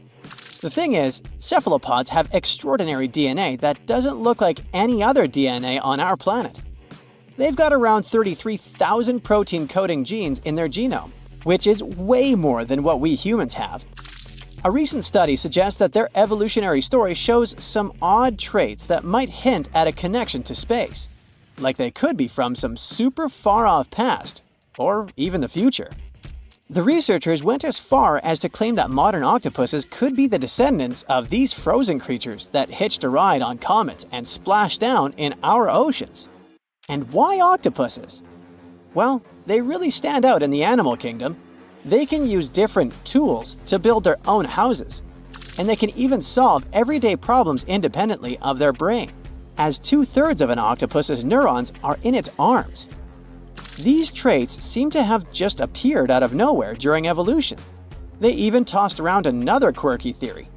What if an extraterrestrial virus crashed into early squid populations and gave them a crazy boost in evolution, turning them into the octopuses we know today? Anyways, these are just fun speculations without any hard proof. Now, this funky object is an animal, not a rock. It's called sand dollar. Just look at the shape of its shell. Once sand dollars are exposed to the sun, their shells lose their soft, spiny covering and become bleached white. Back in the day, beachcombers thought these shells looked a lot like big silver coins, kind of like the old Spanish dollar that was about the same size. But if you prefer, you can call them sand cakes instead. These quirky creatures have tiny spines on their surface, and they glide along the ocean floor. They use small tube feet that line the grooves on their underside to grab bits of food like plankton and algae, which they then send to their mouths. Inside, they have 5 triangular teeth that help them munch on their meals. In some Georgia folklore, sand dollars are said to represent coins lost by mermaids. Sand dollars have a unique talent for cloning themselves. They can do this for a bunch of reasons, like when a predator comes around. Some species of sand dollar larvae can actually split in half as a defense mechanism. It takes about 24 hours for them to clone themselves, and the new larvae end up being about 2/3 smaller than the original, which helps them hide from danger. Wait, is that a giant sea hot dog racing through the ocean? Sorta.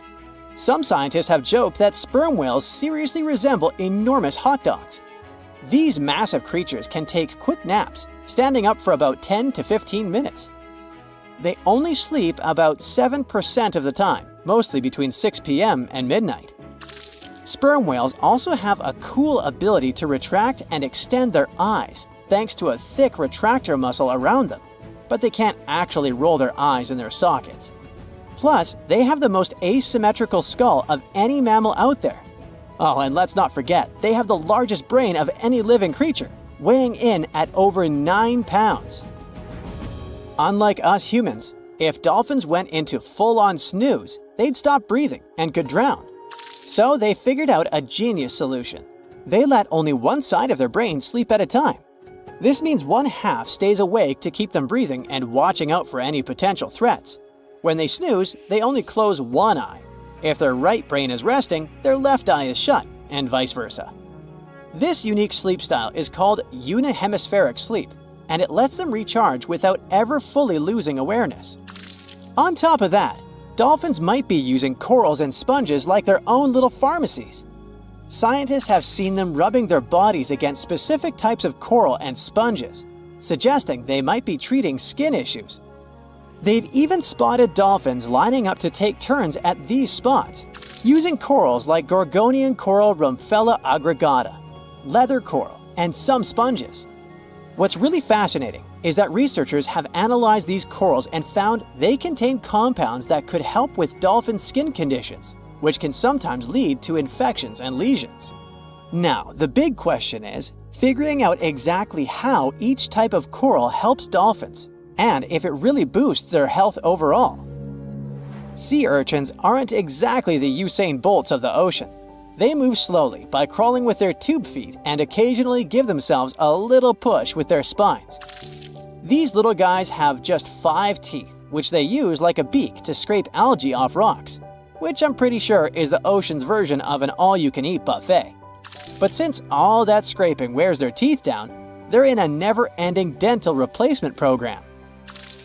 Scallops are the underwater equivalent of the world's most confused security cameras, sporting up to 200 tiny eyes on their shells. These eyes are high-tech. They can even adjust their pupils to light. Instead of working like ours, scallop eyes have a unique setup. Light goes through a pupil, lens, 2 retinas, and then hits a mirror made of guanine crystals that reflects it back. Scientists were puzzled about how they see since their main retina often gets blurry light. But it turns out, scallops can change their pupil size by about 50%. Just don't expect them to do it in a hurry, as it takes a few minutes. Now here's something really neat about orcas. They're expert hunters, and they do it in groups called pods. A pod can consist of up to 40 orcas, forming a very effective hunting team. Interestingly, there are distinct types of pods: resident and transient. Resident pods are more into fish, while transient pods have a taste for marine mammals. But no matter what type of pod they belong to, all orcas have one thing in common: they are master collaborators. They work together using smart hunting techniques that are often compared to the teamwork of wolf packs. Almost 95% of jellyfish's body is made of water. For comparison, the human body is 60% water. It's probably not a surprise since jellyfish don't have a heart, blood, eyes, or brain. The other 5% of their body weight is proteins, muscles, and nerve cells. Jellyfish have been around for more than 500 million years. This makes them older than dinosaurs. These creatures haven't changed much, and today's jellyfish are pretty much like their ancestors. Electric eels have small eyes that are not so effective in environments with no light, so they mostly rely on their electric organs. Those consist of 6,000 cells. Eels use them to stow power, similar to batteries. These creatures use electricity like bats use their radars or dolphins their sonar. An eel can also produce enough electricity to power a panel of light bulbs. There's a small tropical archer fish that can learn to recognize human faces. This fish has an interesting ability to spit small jets of water from its mouth. Researchers showed the fish the image of 2 different faces placed side by side. One was unknown and the other was familiar. The fish was supposed to spit water at the familiar one. The creature took the right guess more than 80% of the time. There's such a thing as a sea unicorn. That's an animal called the narwhal. Its horn is actually a tooth that can grow up to 10 feet long. Manatees, also known as sea cows, are distant relatives of elephants. Their weight can go up to 1,000 pounds. These creatures are vegetarian and need to eat around 10% of their total weight on a daily basis. That's lots of sea salad. In some cases, manatees share space with alligators, but they get along pretty well. You can even find a photo from Florida where an alligator rides a manatee's back. Frogfish have special fins that help these creatures walk along the sand. They're very useful in shallow waters. A ghost pipefish is hard to see, but once you spot it, you're bound to get really surprised. Its head makes up over 40% of its body. Crabs don't feel like wasting time on such formalities as putting foods in their mouth. That's why they taste it with their feet, which is where their taste buds are. Marine iguanas are the only lizards on our planet that like spending time in the ocean, even though they mainly live on land. They're herbivores that feed in shallow waters and swim like snakes. Iguanas use their long claws to hold on to the bottom when they need to graze. Green turtles can cross over 1,400 miles when migrating. They try to find the perfect spot to lay their eggs. Penguins sort of fly when they're underwater, reaching a speed of 25 miles per hour. More than 5 million years ago, I've heard, I wasn't around then, deep-sea worms and humans had a common ancestor. So we still share 70% of our genes with these creatures, and with sea stars, squid, and octopuses. Now, octopuses are in fact incredibly old. The oldest known fossil belongs to an animal that lived almost 300 million years ago. FYI, this is before our dinosaur buddies roamed the Earth. Wait, there's more! Octopus arms have a mind of their own. That's because 2/3 of their neurons lie in their arms, not in their heads. This means that their arms can problem-solve how to open a shellfish, while their owner is worried about other stuff entirely. Talk about ninja-level multitasking.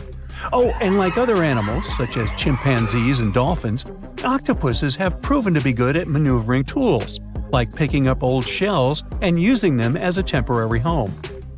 Now, of course, the most intelligent animals on our planet are humans, according to humans.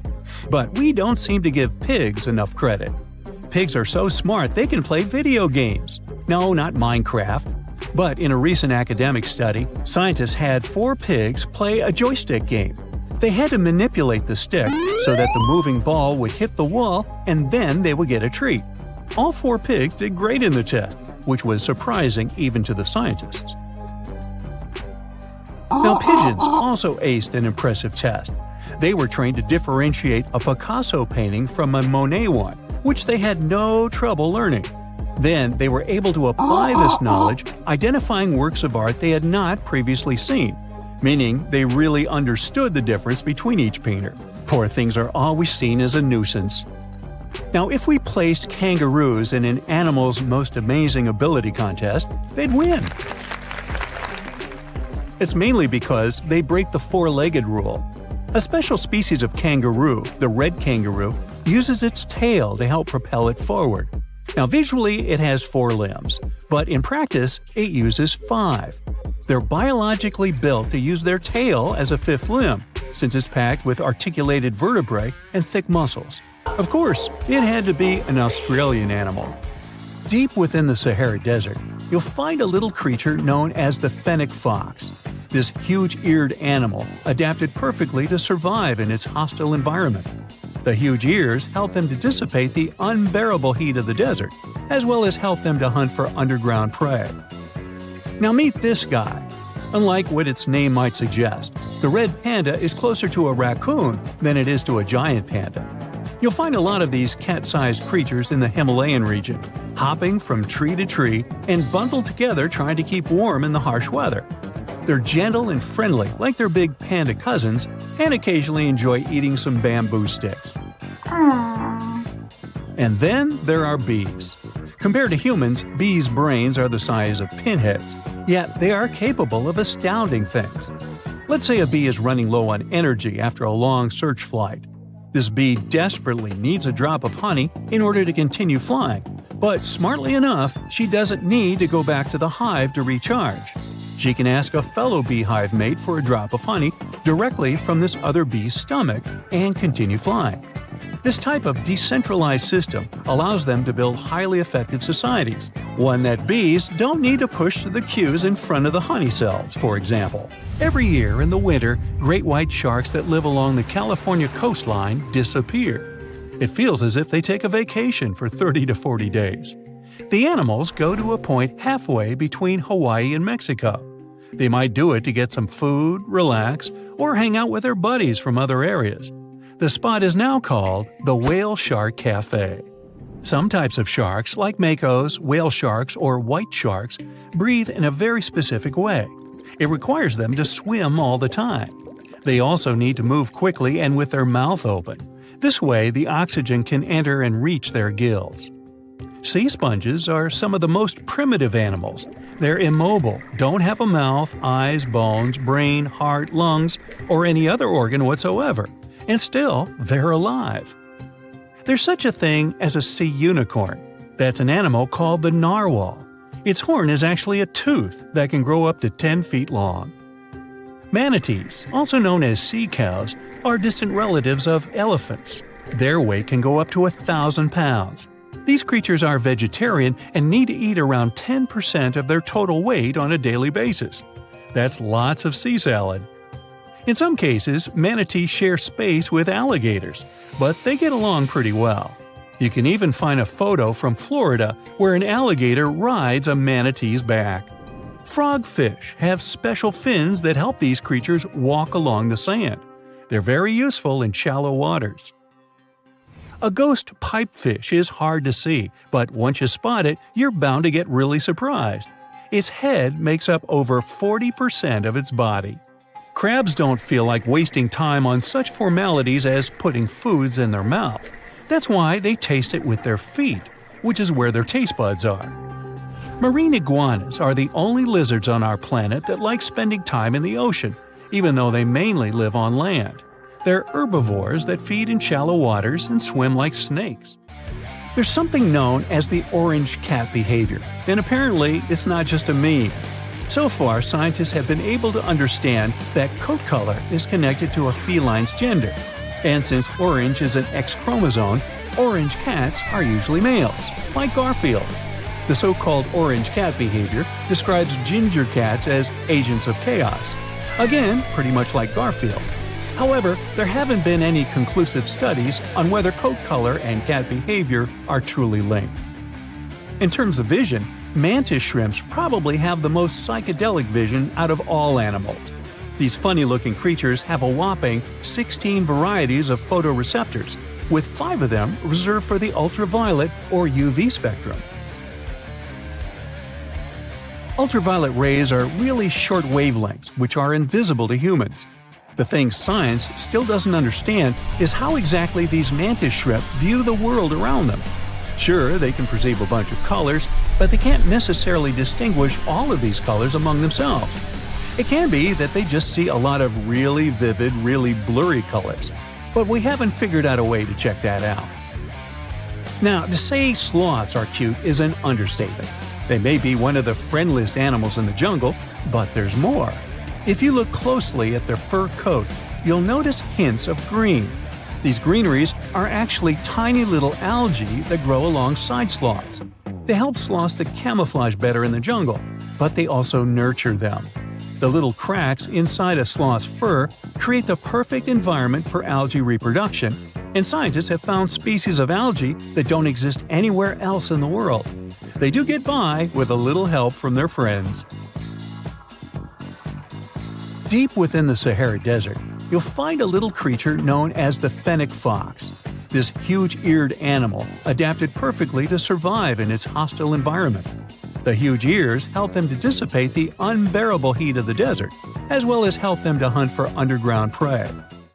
If you're a fan of Dr. Pimple Popper, you're probably freaking out right now, itching to squeeze out every little blackhead from those lip contours. But this is actually a hill formation that you can find in Garb, Sudan.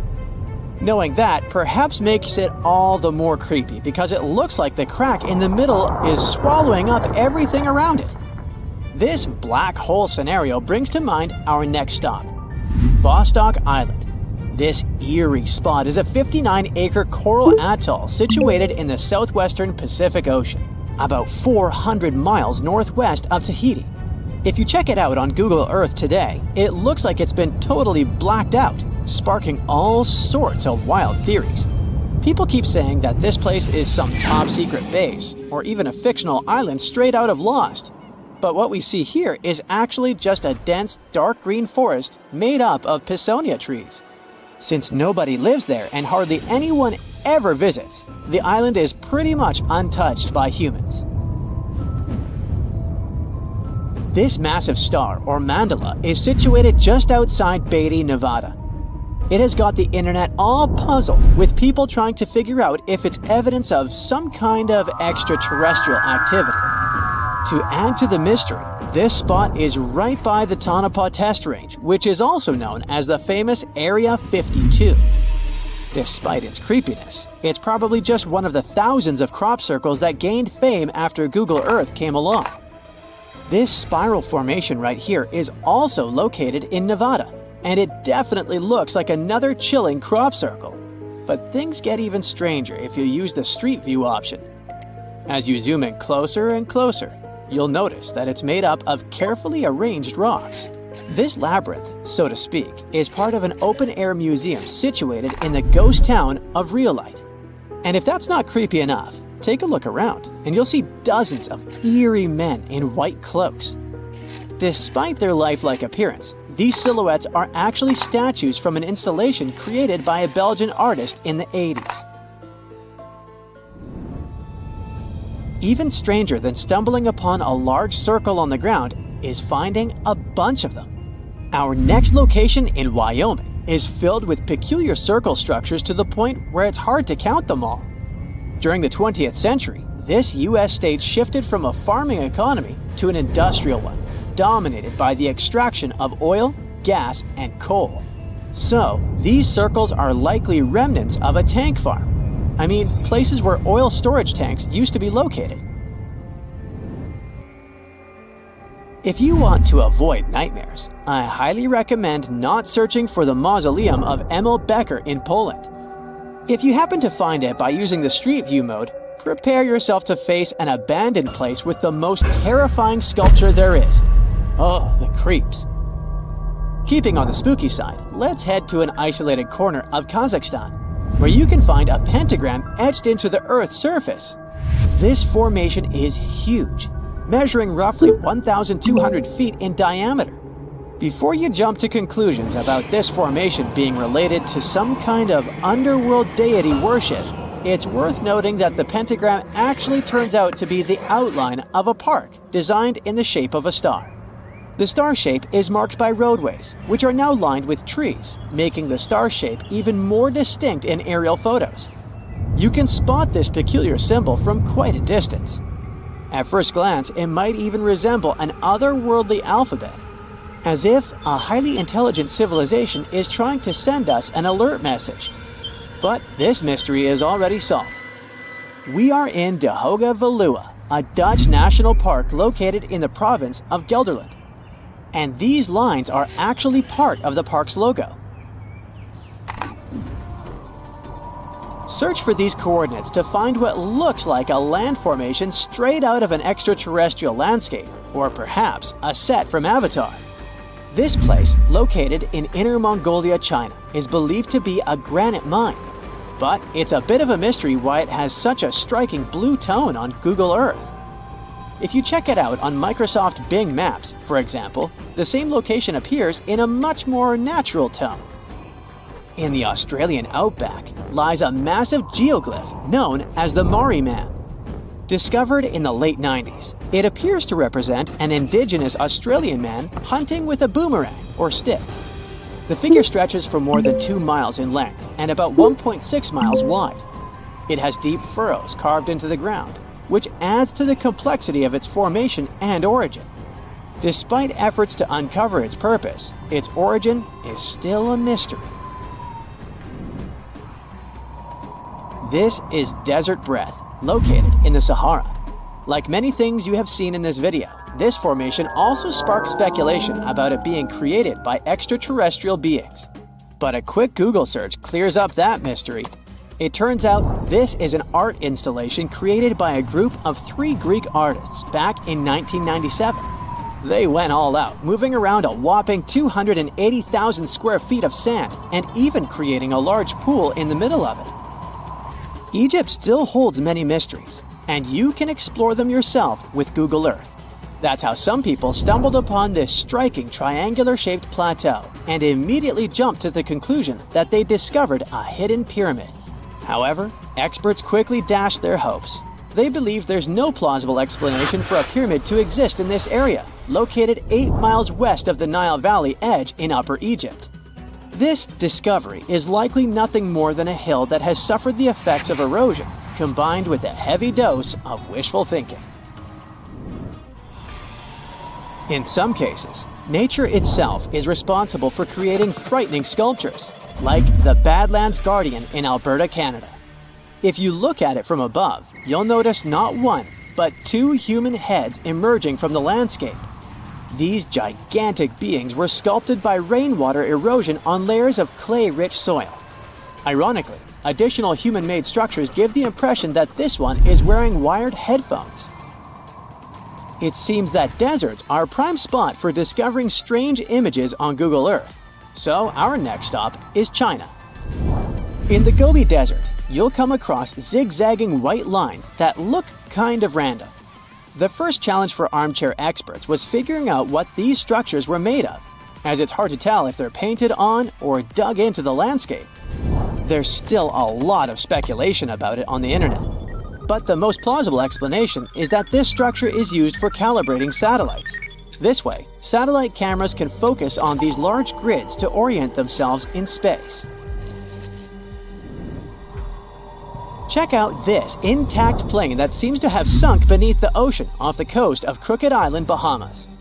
Some viral videos claim it's a crashed plane belonging to the infamous Pablo Escobar. The truth is that something lying on the bottom of the ocean can't be that visible, so it's more likely that it's a plane that was actually flying when Google captured these images. However, there is a strong belief that Pablo Escobar did have a plane that crashed nearby, but it was in another part of the Bahamas known as Norman's Cay. You can still spot it in shallow turquoise waters. Just search for Norman's Cay sunken plane, and there it is. If you're convinced that extraterrestrials are already among us, then go ahead and type in these coordinates on Google Earth. Explore the area using Street View, and wow, what is it? Of course, we're not talking about visitors from other planets, but this shadow of a gigantic creature still gives me the creeps. Turns out, it's just a person lugging around one of those 360-degree Street View cameras tucked away in a trekker backpack. So hey, if you take a good look around Google Earth, you might stumble upon more of these elongated necked beings walking around the globe. There are plenty of fish in the sea. Some of them look totally like Nemo or Dory. Then there's the butterfly fish and fancy guppy, which is indeed really fancy. And then there's... what on earth is that? I would definitely not pay for a diving experience to see this guy. The anglerfish has the unofficial title of the ugliest animal in the world, but I wouldn't dare to break that news to it. There are more than 200 species of anglerfish currently swimming somewhere in the gloomy depths of the Atlantic and Antarctic Oceans, up to a mile below the surface. Some of them prefer different living conditions, the shallow tropical environments. Different kinds of anglerfish vary in shape and size, from the famous black sea devil to frogfish, monkfish, footballfish, goosefish, batfish, and sea toad. The larger ones can be half as long as a full-sized bed, but most are less than a foot long. Since the choice of meals where these guys live isn't that huge, they had to come up with a unique hunting strategy. They don't waste their priceless life energy on following prospective prey. Instead, they use a piece of dorsal spine that sticks above their mouths like a fishing pole, hence the name of the fish. There's a sac of bioluminescent bacteria that glows brightly in the dark at the end of that rod. The light lures prey, and all the anglerfish has to do is wait, and then enjoy its lunch delivered right to its mouth. Their bodies are pliable and huge, so they can easily swallow prey twice their size. Deep-sea anglerfish eat whatever they can find. Species that live in more shallow water aren't picky either, and can eat anything from shrimp to snails and small fish. Only female anglerfish have the cool fishing rod feature though. So what about their males? Finding a soulmate deep under the sea isn't that easy. I mean, literally, there's no light down there. Plus, there are frigid temperatures and low oxygen levels. Anglerfish can't afford to go on many dates in those conditions, so they mate for life. And before you go aw about it, I have to tell you, they do it in quite a special way. Male anglerfish are much smaller than their ladies. The contrast is so striking that when researchers first got interested in their love life, they thought those males were actually the offspring, or larvae, hanging out next to their moms. Certain anglerfish male species have receptors that alert them that there's a female nearby. After they mate, the male bites into his woman and stays attached to her head, belly, near her tail, and other areas he can access. While they morph together forever, The female fish gets the male's cells, DNA, and reproductive organs, but loses her immune response cells. The male gets free permanent housing and nutrition. Given the current real estate prices, it sounds like a dream. But that accommodation is shared by up to 8 males, and they can't move out if they ever feel like it. You're unlikely to meet this deep-sea fish in real life, but if you meet an anglerfish in your favorite video game, remember that you can easily outswim it and make it kinder to you with tranquilizing arrows. Once you befriend it, the anglerfish can be your scout and help you discover new areas with its bioluminescent pods. Back in the real world, down in the twilight zone of the ocean, about 650 to 3,300 feet down, the anglerfish isn't the only creature you're lucky you'll probably never meet. Many of the locals look like they come straight out of science fiction or horror movies, but that's because they had to adapt to this dark, deep world. I did my best to get you prepared for the creatures you're going to meet, starting with the common fangtooth. They spend most of their lives deep down, but at night, they move toward the surface to snack. These guys are more active than most other deep-sea dwellers.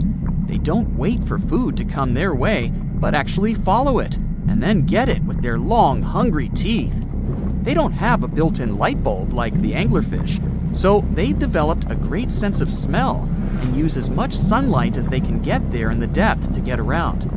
Sometimes, even the shadow of a passing by prospective prey is enough for them to switch to action mode. And though they don't look too charming, they're completely harmless to humans if you ever run into one of these guys. Stoplight Loosejaw sounds like a great name for an alternative band, but it's actually another deep-sea resident with sneaky hunting habits. It has special light-producing photophores under each eye. They emit green and red light like a stoplight, hence the name of the fish. Unlike other fish, these guys hardly ever leave the twilight and midnight zones. Their lower jaw is a quarter of the total body length, and the stoplight keeps it open all the time, hoping to get some lunch. It looks like a ferocious predator, but mostly prefers zooplankton with an occasional dessert of shrimp, krill, and fish. I'm sure you didn't expect to meet a hybrid of an eel and a bird, but here it is! The slender snipe eel has a beak, much like that of a bird, with curving tips. The beak is equipped with tiny hooked teeth that the eels use to catch the antennae of delicious shrimp. And it sure is slender, stretching up to 5 feet and weighing only a few ounces. Scientists don't know all of this guy's secrets, since it's pretty tricky to study in their natural habitat. But it looks like they only produce offspring once in a lifetime, and then pass away. Glass squids like to take it easy in life and literally go with the flow. They're filled with a solution which is lighter than water, so they don't have to make any effort to move around the deep sea looking for food and partners. These creatures are transparent, so they blend into any landscape and don't even cast a shadow while moving. Talk about a great survival tactic.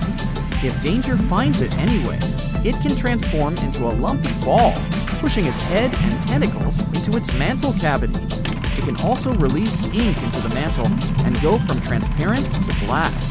The same ink can protect it against hungry whales and seabirds. Another tactic they use to scare off predators is to activate their light-emitting organs around their eyes. I'm getting hungry. Maybe I can snack on this sea cucumber. Ouch, it's moving! So I guess it doesn't belong in a salad after all. These soft-bodied fellows live in all parts of the ocean, from shallow waters to the deep underwater world.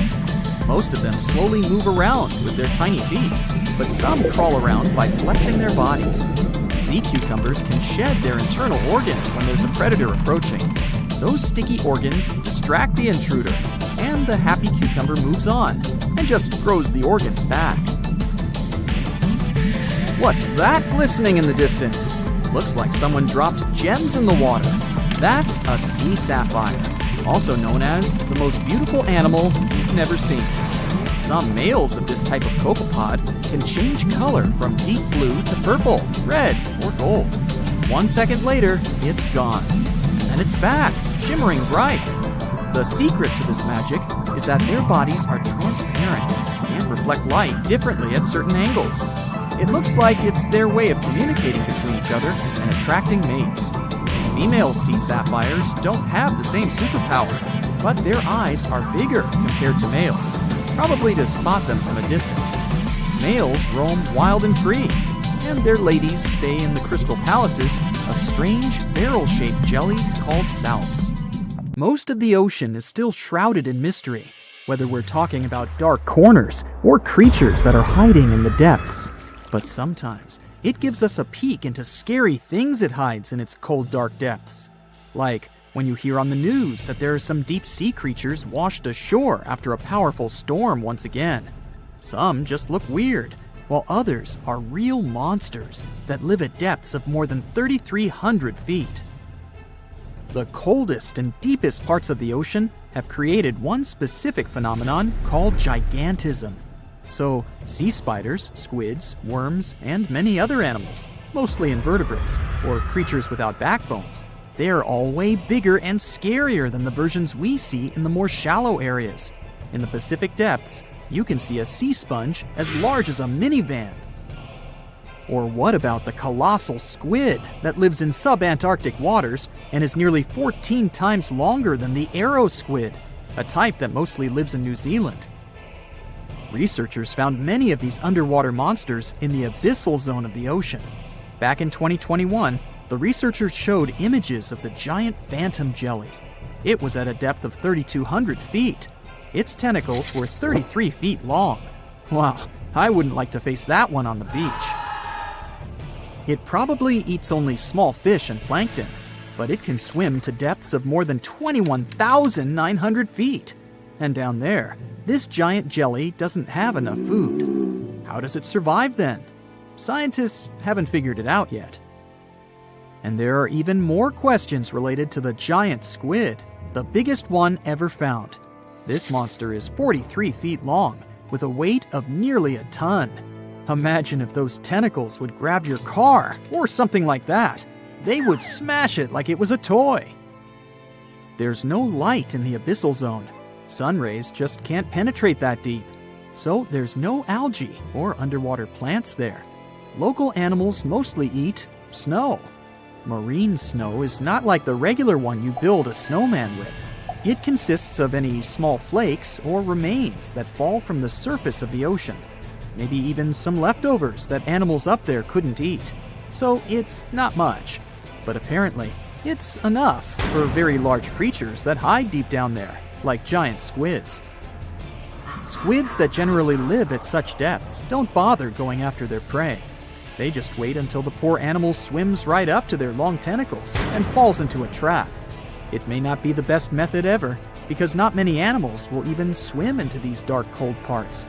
But it's the method that saves energy.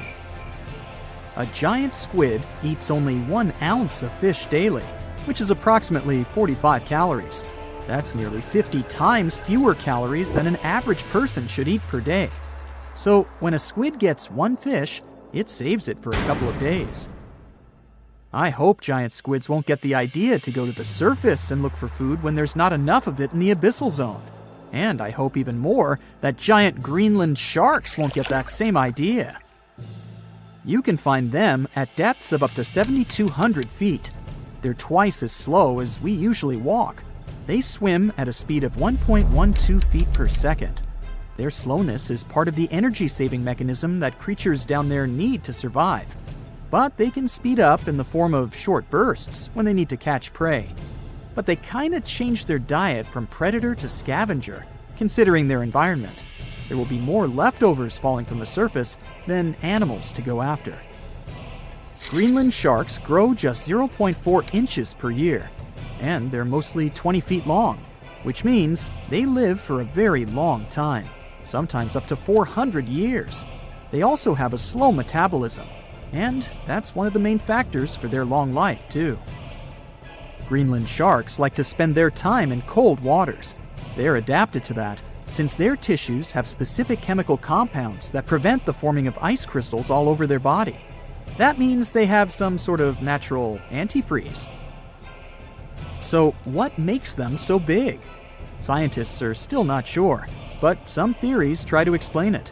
There's this thing called Kleiber's rule that says bigger animals tend to be more efficient. Just take a small fish and compare it to a whale with a mass hundreds of times bigger. The whale has a greater metabolism. It conserves energy more efficiently and loses less of it to the surroundings through heat. Moving on, bigger animals can ingest bigger prey. They're more likely to go through tough issues in their environment or defend themselves from predators going after them. Also, the body gets bigger when temperatures are lower. The Greenland shark is a perfect example. So are giant sea spiders. Sea spiders are generally common, and you find some very small ones at 0.04 inches. But in deeper parts of the Antarctic, they become 3-foot-long giants. They grow so big because the cold water has more oxygen. That way, more of it diffuses into the animal's body, and that allows it to grow bigger. Yeah, both as a creature and a nightmare. And how about this giant tube worm? Researchers found it accidentally while they were exploring the mysteries of the Pacific Ocean floor. They stumbled upon unusual hydrothermal vents. Volcanic heat is a thing that gets them going. As water seeps down through faults or cracks in the rock, these vents change their direction. When the water gets out of the vent, it's rich in different minerals and chemicals. Most animals wouldn't survive being around this toxic soup of chemicals, but not these tube worms. They came as a true surprise, because not only are they not bothered by these toxic vents and the almost boiling temperature of the water, but they developed entire ecosystems there. They're unique because they don't need sunlight to survive. Instead, small bacteria are their main source of energy. That bacteria gets their energy directly from these toxic chemicals. So it's not photosynthesis, but a process called chemosynthesis. And these tube worms don't have mouths. These bacteria live inside them. Strange story, huh? Plus, these scary worms reach up to 8 feet. Giant isopods are no better either. They lurk at the depths of the ocean of 1,640 feet or more below, far away from the sunlight, looking like some monstrous wood lice. They spend most of their time on the seabed, hoping to find some food falling from higher levels of the ocean. Check out their small hooked claws at the ends of their legs. Isopods use them to remain more stable while moving around the ocean floor. Since there's no light, they have long antennae that help them feel their way around. These sensory antennas are about half the length of their body. Giant isopods have pretty big eyes compared to their body size, too. They can grow over 12 inches from head to tail. And these fellas are really patient. Remember how we said animals down there rarely get food? Sometimes they need to wait for years to get a proper meal. That's why their metabolism is amazingly slow. 5 years later. They can go for 5 years without eating anything. Imagine that. I get hungry just talking about this. In 2006, a biologist did research to compare the differences between the shallows and the deep sea regions. He realized the deep sea mirrors the island rule.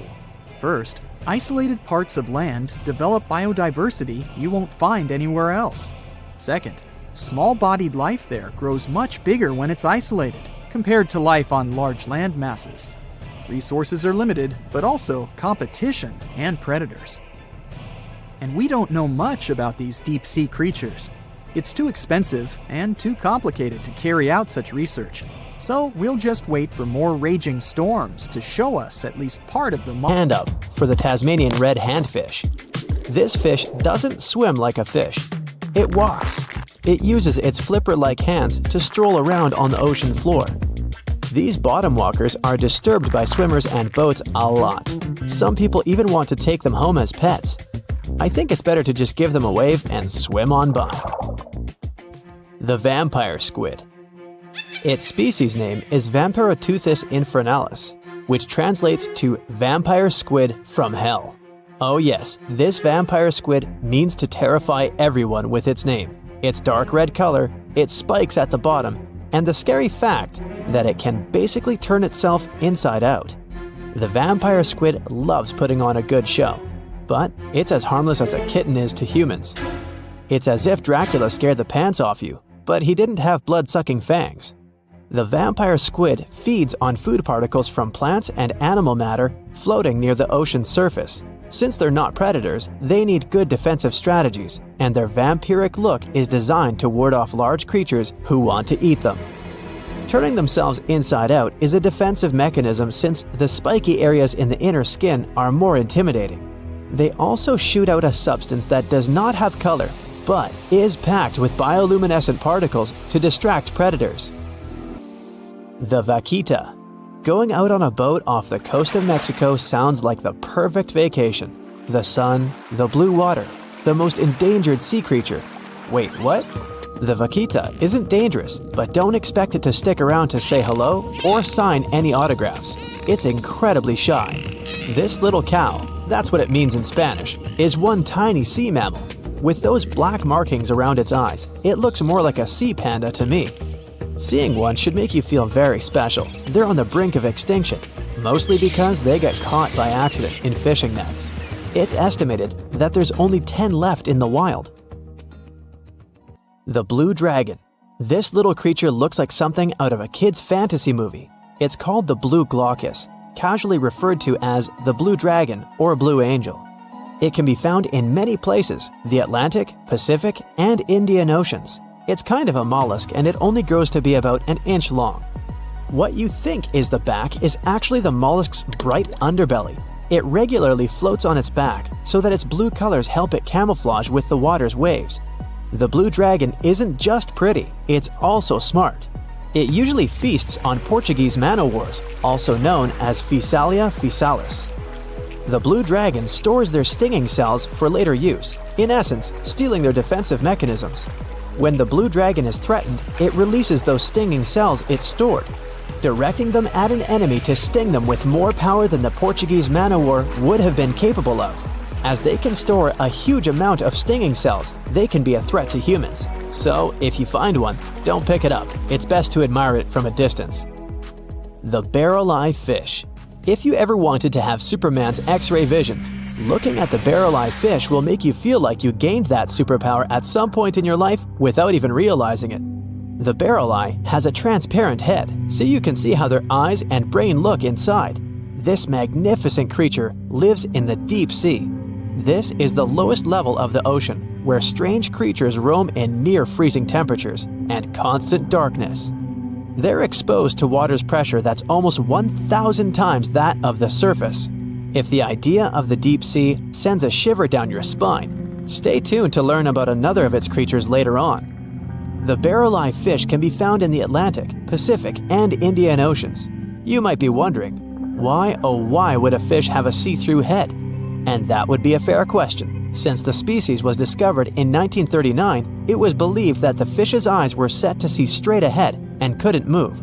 So it was assumed that they had tunnel vision. Scientists Bruce Robinson and Kim Reisenbichler from the Monterey Bay Aquarium Research Institute recently discovered that the fish can move its eyes vertically to see through the top of its translucent head, thus noticing if there are predators or prey nearby. The transparent head also allows more light to enter so they can detect prey better. It's believed that the barrel-eye fish eats jellyfish and small fish species. If you dive in the ocean at night, you might be lucky enough to see how orange ball corallomorph blooms in the dark. But make sure to be quick because as soon as you turn on your flashlight to take a good look, it will retract its tubes back into itself. The megalodon. The whale shark isn't the biggest shark known to humans. If the entire shark species were a kingdom, the prehistoric megalodon would be the ruler of the sea. Megalodon roamed the ocean a long time ago. About 15.9 to 2.6 million years back between the early Miocene and late Pliocene eras. While they've long been extinct, people are still amazed to learn about these gigantic sea beasts. Megalodon could reach anywhere between 45 feet to 60 feet in length with jaws more than 6 feet wide. A fossil of a tooth that once belonged to a megalodon measured at 7 inches. Needless to say, I'm pretty stoked that these guys have long been extinct. But there's still some adventurers out there hoping to meet this monster one day. The Dumbo octopus. This adorable creature, or creepy creature, or however you want to see it, is officially called Grimpoteuthis. More casually, it's referred to as the Dumbo octopus, named after the Disney character.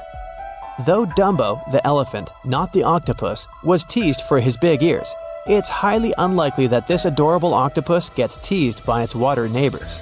They are the deepest living octopuses, living in the deep sea, and you know how scary that place is. They're only about 8 inches tall and spend their days hovering just above the seafloor, eating snails, worms, and other food they find in the current or near ocean vents.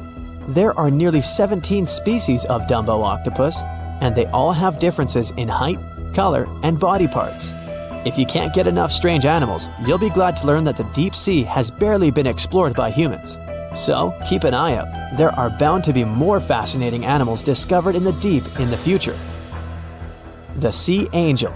These creatures might look and sound pretty cute, but their diet is far from sunshine and lollipops. Their favorite food are sea butterflies. They lay mucus traps for them and wait in ambush. The squat anemone shrimp. This shrimp is tiny, only 0.5 inches. It's also known as a dancer shrimp because of its peculiar behavior. When agitated, it raises its bottom above its head and does a little dance. Divers also say it readily jumps on their hands and cleans them. The coconut crab. This guy may look pretty creepy, especially when the sun goes down. Mature coconut crabs are around 3 feet in length. Their preferred foods are coconuts, but they can also hunt down lizards and even large birds. The slender snipe eel. Slender snipe eel is a slim and long creature that's still a mystery for marine scientists. It's 4 feet long and it has at least 750 bones in its spine, which is much more than any other animal in the world. The sea pen. Sea pen is 7 feet long and it has a lot of varieties, but most of them look indeed like a pen or a quill. The similarity is even more striking when the animal has a water-filled bulb that anchors it to the floor. The Persian carpet flatworm. This creature looks indeed like a carpet, despite being very small by comparison. It's only 4 inches long, able to become both male and female. It doesn't really mate with other flatworms. Rather, it fights them for the right to bear posterity. The flamingo-tongued sea snails. Tourists love these extraordinary snails for their pretty colors, thinking it's a shell, but in fact, the shell is quite dull and hidden underneath colorful soft tissues. They eat softer, toxic parts of corals and store their toxins to protect themselves. The stonefish. Stonefish aren't going to win any beauty contests, unless the pageant is for best rock look-alike. Their tiny, unreflective eyes and rough skin blend in perfectly with their environment. A large head, an even bigger mouth, and a home full of, yeah, it's rocks. And just because you're on the beach doesn't mean you're safe. Stonefish can survive for 24 hours out of the water. Stepping on one or even handling one won't be that fun. Their dorsal fin spines have extremely strong venom. It shoots out when they get stepped on, and can lead to paralysis or even heart failure. You'll need help fast. No wonder they're one of the most dangerous creatures in the water, or anywhere. Be careful when scrambling around rocky areas. They love to play hide and seek. The deep sea dragonfish. If there were a prize for the most hideous fish in the ocean, the deep sea dragonfish would win. With slimy, scaleless skin, massive teeth, and a face only a mother could love, this bad boy of the sea is nothing to mess with.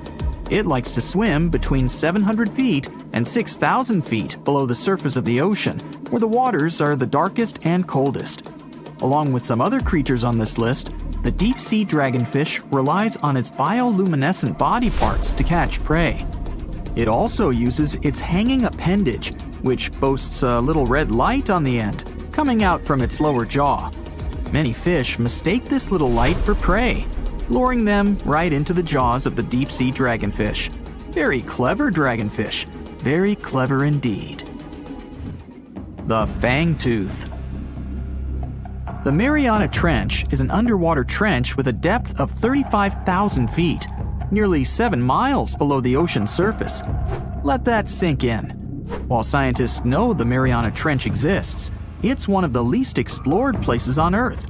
It's also the deepest area of Earth's oceans.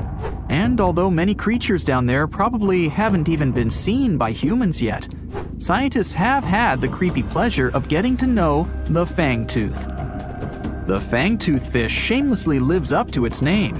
Just look at that thing. The fangtooth is carnivorous and feeds on just about anything it can find that gets caught in its sharp-toothed mouth. These fish rely on their contact chemoreception to find prey. In other words, they can sense chemical residue that comes off of other living organisms in the deep sea. This is because they don't have any light-producing cells on their bodies, unlike many other deep-sea fish. On top of all that, it's pretty dark down there, so whatever crosses their path, they chomp on. While these guys look pretty scary, they're not a threat to humans. They only grow about 7 inches long. Even so, I wouldn't want to run into one of these things during a relaxing swim in the ocean. The Dunkleosteus. Strangely enough, this prehistoric fish, known as the T-Rex of the seas, had no teeth. Those were replaced with bony plates that allowed it to have the strongest bite among other monsters of its size. The goblin shark. If you thought the movies about sharks were scary, this next deep-sea creature will make you swear off going for dips in the ocean forever. However, it lives 3,000 feet underwater, so you'll never likely see it face to face. The goblin shark looks like a cross between a shark and a creature from your worst nightmare. These sharks boast a protruding sword-like snout with a jaw that juts out to match. Unlike other sharks that have more of a gray hue, this creepy thing looks not so pretty and pink. Aside from their scary demeanor, what do scientists really know about the goblin shark? Well, not much, except that they can grow up to 18 feet in length. Looks like there's still a lot to learn about these guys, if you dare to. By the way, did you know that sharks don't sleep? Many species have to keep water moving over their gills to get oxygen, so they can't fall into a deep sleep like we do. That's why they stay half awake during rest. Typically, sharks don't even close their eyes. The cookie cutter shark. This shark is a living horror, with lower teeth being big and sharp, while the upper ones are much smaller. When its teeth fall off, the shark eats them to maintain calcium levels. Pretty smart solution for a shark. The frilled shark. Studying the frilled shark is like looking through a portal back to prehistoric times. That's because scientists think that these eel-like sharks haven't changed much since their oldest ancestors roamed the deep sea waters, so they're sometimes referred to as living fossils. These sharks' mouths are filled with a terrifying 25 rows of backward-facing sharp teeth, 300 in total. They're designed to grasp prey and hold them tight so they can't get away, according to early studies of the shark conducted in 1884 and published in the Bulletin of the Essex Institute. Luckily for swimmers, the frilled sharks live between 390 feet and 4,200 feet below the ocean's surface, so they'll probably never run into them. Probably. This is probably the worst nightmare of any dentist. The northern stargazer. Take a look at this cutie. The northern stargazer is definitely not something you'd wish to see on the ocean floor. This horrid creature hides its body under the sand, leaving its face above to wait for prey. The tasseled wobbegong. Here's another carpet shark on our list. It lies low on the bottom of the sea and patiently waits for its prey to come by. The Australian ghost shark. The Australian ghost shark isn't really even a shark, but a very bony fish. It's also a living fossil. It hasn't changed within the last 400 million years. Believe it or not, sharks and humans have a common ancestor that lived around 440 million years ago. Even though we both evolved in our own way, there are still some signs of that connection. For example, the genome of an elephant shark is very similar to humans. the Leopleurodon. This list of terrifying creatures would be incomplete without mentioning the terrifying and prehistoric Leopleurodon. This carnivorous marine reptile existed during the Calovian stage of the Middle Jurassic era and ruled the waters at 9 feet in length. Scientists believe Leopleurodon thrived in this deep-sea trench because of its ability to swim long distances and its 4 paddle-like limbs. While they probably weren't able to propel themselves toward prey like other animals of the area, they did manage to accelerate and attack very ruthlessly and efficiently. Additionally, they relied on their long snouts to smell prey, which leads scientists to believe they didn't rely on sight for hunting. This means they could have thrived in the dark Mariana Trench. Around 150 million years ago, Leopleurodon became extinct due to competition for prey against other thriving marine reptiles. And I think I speak for all of us when I say, thank goodness for that. Considering that scientists have only explored 5% of the ocean floor and found some of the scariest sea creatures imaginable, one can only dream of what other animals reside in the deep sea waters. Perhaps it's best to keep them in your imagination. Am I right? The megamouth shark. This shark is a filter feeder, and it's friendly to humans, although its huge mouth can look quite threatening. Like basking sharks, it swims with its mouth constantly wide open, as if it were on Twitter. The gulper eel. This deep-sea eel has an easily distended belly that allows it to swallow prey twice its size in a single monstrous bite. They have very unusual jaw shapes and can reach about 2 to 3 feet in length. Do you see that large log near the ocean floor? Maybe it's part of an old ship. Treasure, gold, diamonds, I'm rich! Well, as you get closer, you notice something. It's swimming! It's not a shark or a dolphin, it's a saltwater crocodile! Now don't panic. If you bump into one of these reptiles in the sea, it's unlikely it'll think of you as food. Crocodiles have a special valve in their throat that stops them from drowning underwater, but that doesn't mean they can't bite. Usually, they're heading to a nearby island, and the quickest way there is to body surf. They can't really take the ferry, you know. Watching one from a distance should be okay. Just don't swim to shore right away. They love to ambush their lunch in shallow water. If there's one time I'd want to see a great white shark, it's when I'm diving with crocodiles.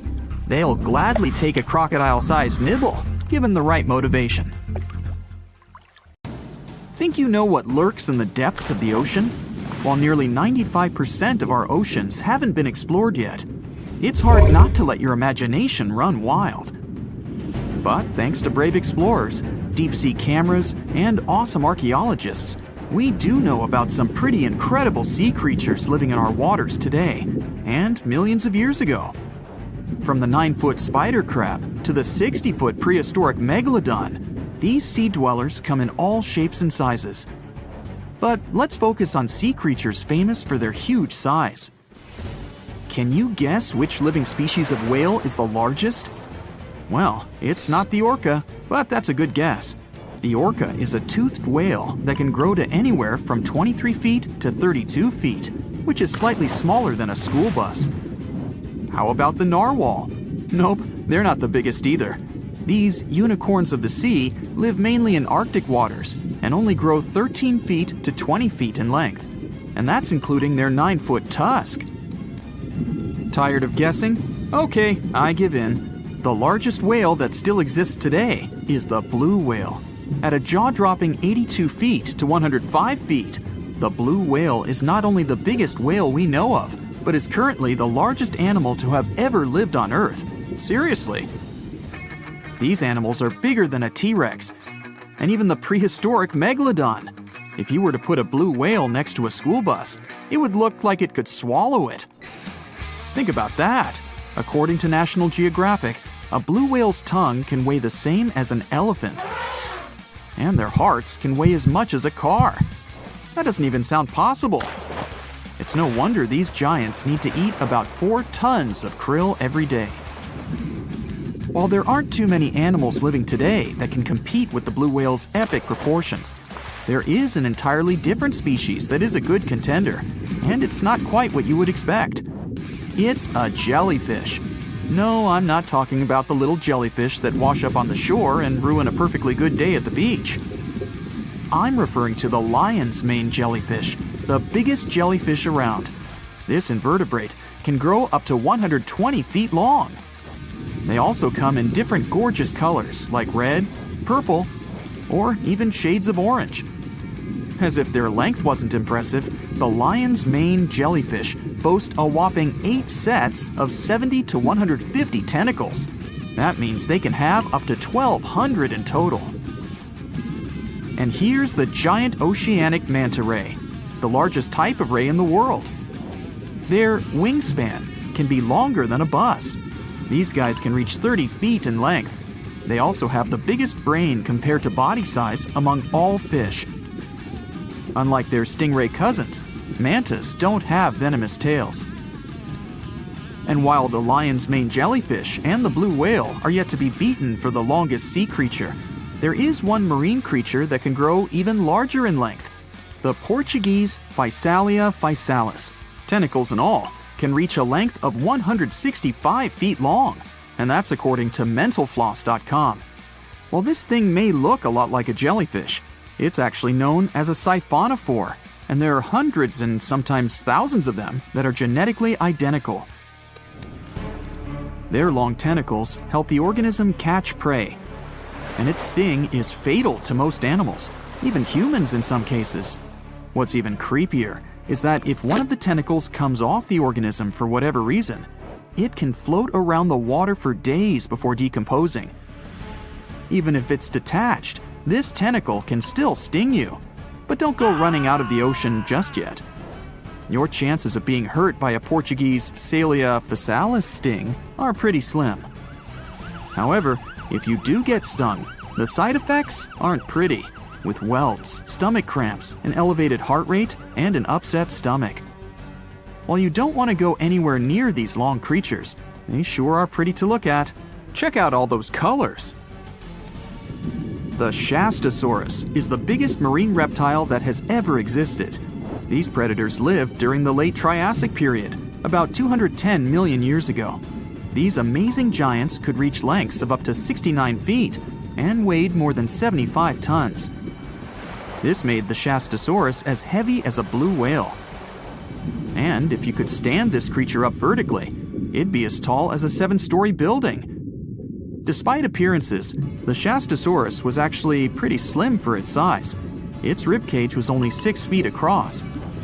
You'd think that this big guy was chowing down on other dinosaurs, but that's not the case at all.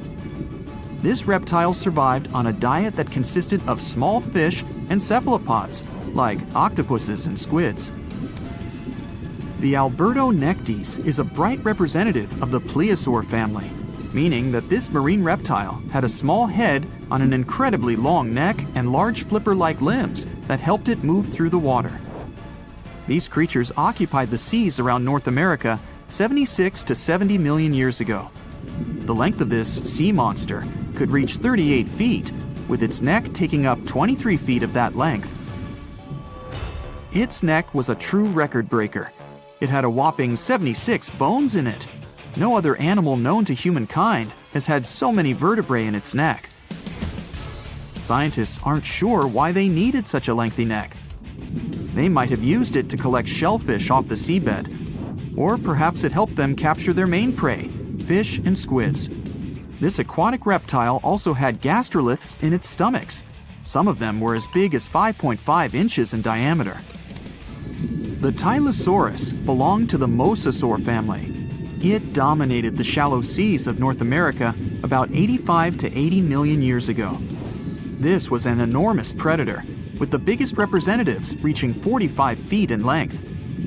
It had a narrow hydrodynamic body with a blunt, powerful head that the animal used to ram and stun its prey. Its body was equipped with agile flippers and a long tail decorated with a maneuverable fin. The Tylosaurus was a carnivore, and its diet included not only fish, turtles, and small sharks, but also other mosasaurs, plesiosaurs, and flightless birds. Meet Ophthalmosaurus. This prehistoric reptile thrived during the late Jurassic period and lived in oceans all over the world. Ophthalmosaurus weighed somewhere around 6,000 pounds and grew to approximately 16 feet long, according to newdinosaurs.com. That's about the same length as the beluga whale that exists today. It's too bad these guys went extinct before we had a chance to see them ourselves, as their cartoonish wide eyes and dolphin-like features are pretty darn cute. Of course, the Ophthalmosaurus evolved over time to become ophthalmologists, or eye doctors that we know today. No, that's just a lie. Just testing you. The Mosasaurus is a truly gigantic predator that dominated the seas all over the world about 66 million years ago. According to fossil evidence, some specimens could be more than 50 feet in length. This fact makes the Mosasaurus the biggest marine carnivore of its time. One of the most terrifying things about this creature was its crocodile-like head, decorated with literally hundreds of razor-sharp teeth, neatly organized in 2 rows on both jaws. The thing is that it was pretty challenging for the Mosasaurus to grab its prey in the water. That's why it had all these teeth, plus something special: pterygoid teeth anchored to the bones on the roof of its mouth. This made hunting and holding onto its prey much easier. The Styxosaurus belonged to the plesiosaur family and lived during the late Cretaceous period, around 85 to 70 million years ago. Upon first glance at this dinosaur, you might mistake it for a sea snake, and it'd be an honest mistake. Styxosauruses were about 35 feet in length, but over 16 feet of that consisted just of their long snake-like neck. They had a comparatively small body and weighed approximately 4 tons. Their mouths were full of razor-sharp cone-shaped teeth that they used to catch fish. They didn't need to chew their prey, thanks to the 200 small stones called gastroliths in their bellies that probably aided in digestion. At the same time, some scientists believe that the Styxosaurus used these stones to sink to the ocean bottom in search of particular types of fish. Looks kind of like Nessie to me. The sea. This unrelenting water beast has been defying all attempts to tame it for centuries. Many ships driven by the wind have gone through the harshest parts of the world. Some have survived the struggle with the sea, and many have come off second best. It's the year 1834. A ship called the Pilgrim is setting a course to sail from California to Boston. The journey will venture around South America and then past Cape Horn of Chile. Richard signs up as a merchant seaman aboard the Pilgrim. This is his first voyage at sea. The crew tells Richard stories of the Drake Passage off Cape Horn, a route that's legendary for its dangers. Countless ships and sailors have disappeared in those waters. Since Cape Horn's discovery in 1526, it's quickly become known to all those that have sailed around it as the ultimate test of any mariner's skill and of any ship's strength. Those that have survived the journey call Cape Horn a sailor's nightmare. Jack the helmsman, a salty veteran, steers the ship towards this most dangerous of all routes. Jack has been aboard the Pilgrim since it was first commissioned in 1825. He's passed by the Horn many times, each time learning a different lesson from the tests provided by the sea. The Pilgrim has been refitted since its past voyage a year ago. Richard values Jack's experience, given that it's his first journey at sea. Jack assures Richard of his confidence in the Pilgrim, even though it's just a small wooden brig with 2 masts. Jack's aware that wooden vessels are gradually becoming outdated, replaced by new steam-powered ships. But Jack prefers the maneuverability of the Pilgrim and would take it over the steel ships any day. Richard is excited to be aboard. There's so much to explore in life as a merchant seaman, but the guy struggles to acquire his sea legs on the boat. Forceful winds make the Pilgrim move faster, providing Richard with a quick introduction to life at sea. At the same time, nothing can prepare him for what is to be experienced at Cape Horn. It's the southernmost point of land before Antarctica. The gap between the icy continent and Cape Horn holds the infamous Drake Passage. Approximately 700 miles between Cape Horn and the Antarctic Peninsula. Strong winds provide an uninterrupted, steadfast journey toward the Horn. But, as Jack tells Richard, the winds are more concentrated at the Drake Passage. They create a funneling effect, becoming stronger and more unpredictable.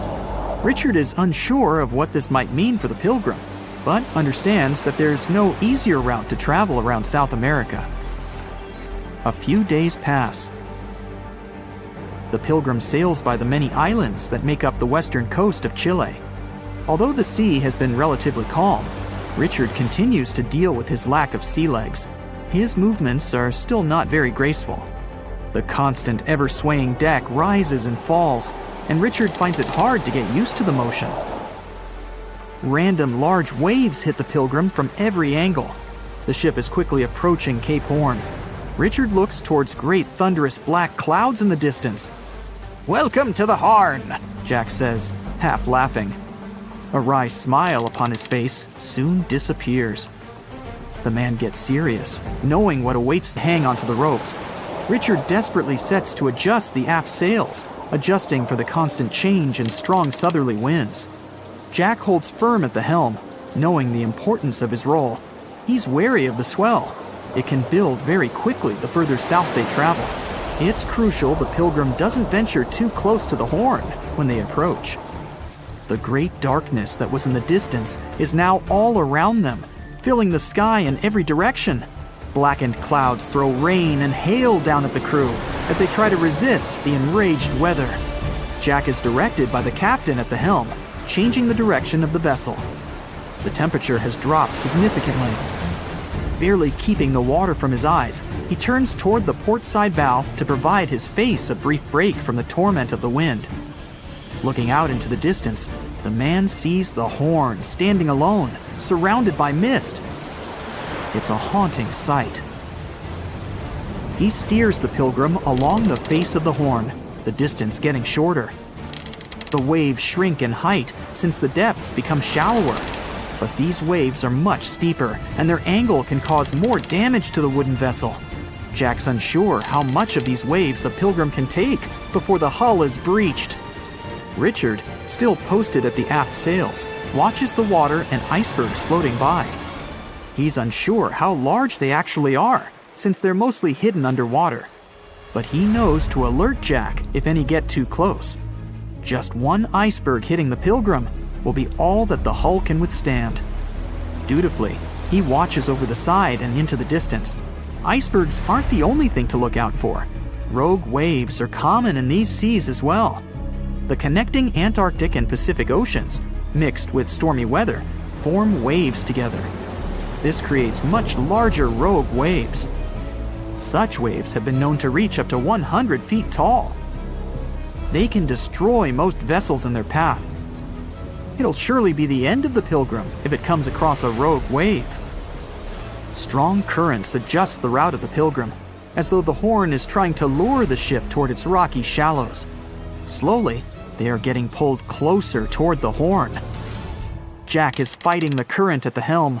Spinning the wheel, he strains his body as much as he can. Grunting, he plunges the wheel from the port side to starboard and back again. The captain keeps yelling directions. To a novice, they're extremely confusing. But Jack, a hardened veteran, continues to interpret the directions with ease, steering to readjust their course away from the Horn. The captain orders Richard to assess the hull below the decks. With the level of pounding the Drake Passage has provided so far, it's surely harmed the ship in some way. Richard runs to the deck as another sailor yells something at him, but the noise of the sea makes it difficult to hear. A wave hits the side, flowing onto the deck. Richard manages to hang onto the mast before he's almost swept overboard. The entire front deck seems to be underwater. Hanging on as the water rolls off the sides of the ship and waiting for it to clear, Richard watches the Horn slowly go past. Still, it beckons toward the Pilgrim, as though asking for its dues from the crew. The currents are still pulling the ship, while the storm is raging on, with no end of the struggle in sight. The storm is growing ever larger and fiercer. Richard gathers himself to head below and assess the damage. After a slow descent to the lower decks, Richard can finally look over the hull from the ship's quarters. There's no damage from what he can gather. But he's shocked by the depth of the water inside. It's now at waist depth. Cups, amongst other things, float in the water. Even inside the ship, the guy can't escape the waves. Unable to make sense of it all, he stands frozen, listening to the almighty power of Mother Nature outside. The sea roars even more wildly, waves constantly thudding against the hull. It sounds like a somber drumbeat, a slow countdown to the demise of the Pilgrim. Richard forces himself back to the terrors of the above decks, grasping onto the rails to carefully walk the slippery stairs. He leaves the disturbing creaks of the wooden decks. They're soon replaced with the strained sounds of the ropes, the yells of other sailors, and the deafening roar of the sea crashing all around him. Jack is at the helm, focused on his role, still fighting the wind and the waves, even with the addition of ice and frost. It seems that the world around him has set its heart to distract the man from his duty, but Jack pushes on determinedly. For 9 days, the Pilgrim fights the constant changes in stormy weather, facing all kinds of obstacles, but the ship manages to make it through. As they leave the storm behind, the crew sets their course north for their final destination. The sight of the sun peeking through the dark clouds is the most relieving thing Richard has ever experienced. Unfortunately, Richard lost his rations at some stage during the storm. At sea, if your rations are lost, it's your own bad luck. Luckily, Jack is kind enough to share some of his. The Heikegani crab lives off the coast of Japan and has a distinct pattern on its shell that looks like a human face. More specifically, the face of an angry samurai, hence the nickname, the samurai crab. The scarlet-striped cleaning shrimp is a natural hitchhiker. It stands on the sea floor and waves its long antennae for fish and sea animals to go down and pick it up. Then it pays for the ride by cleaning the host from bacteria and plankton. Sea salps are often confused with jellyfish, although they're closer to Portuguese man-o'-war. They're very quick to mature, growing from newborns to adults in less than 48 hours. The Galapagos Islands are legendary. They've got giant tortoises, blue-footed boobies, Sally Lightfoot crabs, and red-lipped batfish. But if you've ever swum around there, you might have seen something really unexpected in the water. Iguanas, everywhere. These large marine reptiles eat the algae that grow on underwater rocks. They're strict vegetarians. I bet the fish are happy about that. A long flat tail designed for swimming helps them move around, and sharp claws keep them on the rocks for their daily sunbathing sessions. But watch them closely, they sneeze a lot. They haven't got a cold or anything, they're sneezing out salt. A special gland keeps the salt out of their nose, and they've got to get rid of it somehow. Sounds painful. What's cool is that they don't mind us in the water with them. Because the islands have been so isolated, the creatures here aren't afraid of humans. Fish can fly too. Thanks to their wing-like fins, flying fish can soar a distance of about 600 feet, almost as long as 2 football fields. They need flight to escape from predators. The skeleton shrimp could be the stuff of nightmares if it wasn't so tiny. As it is, it looks like a stick insect, but almost completely transparent. This creature looks more like a fish from a horror movie than from Earth's oceans. The sea devil anglerfish resides at a whopping depth of 3,200 feet and has no shortage of weird features: razor-sharp teeth, a misshapen body, and an unsettling stare. But perhaps the creepiest thing about the sea devil anglerfish is the way it catches its prey. It has a fishing rod-type appendage on its forehead that has a glowing light attached to the end to attract animals. Once these animals come close enough to the light, bam, they're captured by the sea devil's massive jaws. These guys are even capable of eating prey larger than they are, so their eyes aren't bigger than their stomachs. Starfish can cover their prey with their stomachs and eat it outside its body. Then, they simply bring their stomachs back inside. Well, that's handy. Their relatives, sea cucumbers, can do the same party trick, except that they leave part of their guts behind to scare their attacker. It's okay, the missing parts quickly grow back. Cockatoo squids, or glass squids, are a large genus whose members can reach quite impressive size. Yet, one thing they have in common is that their bodies are transparent, and the internal organs glow in the dark. Despite the hairy octopus looking like it's forgotten to comb its hair in the morning, it's actually its skin that's sticking in every direction. Other sea creatures have a harder time realizing where the octopus itself is this way, I guess. The hairy squat lobster lives in reefs, hiding from its enemies in crevices. If you're lucky to see it, you'll instantly notice the drastic difference between its whitish hairs and vibrant pink and violet claws. If you step on a sea urchin, you're gonna know right away. Look at those spikes. While they're not aggressive, they've got a great defense going against any creature that wants to eat them. Venomous spikes and a poisonous bite. Pick your poison, literally. They live in all the oceans of the world, so avoiding them is out of the question. They mostly hang out in shallow water, hiding in rock pools and reefs. So, unmindful people step on them a lot. The long venomous spikes of the urchin look like needles. They feel like them too. They can go in quite deep. Plus, they release a strong toxin. So, what's the cure? Remove the spikes quickly and wash with salt water. Sea turtles are constantly crying. They're not sad or anything. The weeping is only because they excrete excess salts from their body through their tears. Box jellyfish tentacles grow up to 10 feet long, and each tentacle has 5,000 stinging cells. Not bad for a creature that's mostly just water. Their venom is strong enough to paralyze anything they want to eat. Now, if you happen to get stung, it's going to hurt a lot. Its toxins contain proteins that affect the heart, skin cells, and even our nervous system. No wonder it's considered one of the most dangerous creatures on the planet. I wouldn't recommend using sunscreen, soda, coffee, or other older methods. They don't work. Your best bet is some good old-fashioned seawater. Looks like jellyfish are the rulers of the ocean, not sharks. The margin sea lizard isn't an actual lizard. It's a kind of sea slug that dwells close to the water surface. It swims upside down and somersaults to get food. And let's admit, it looks very cute.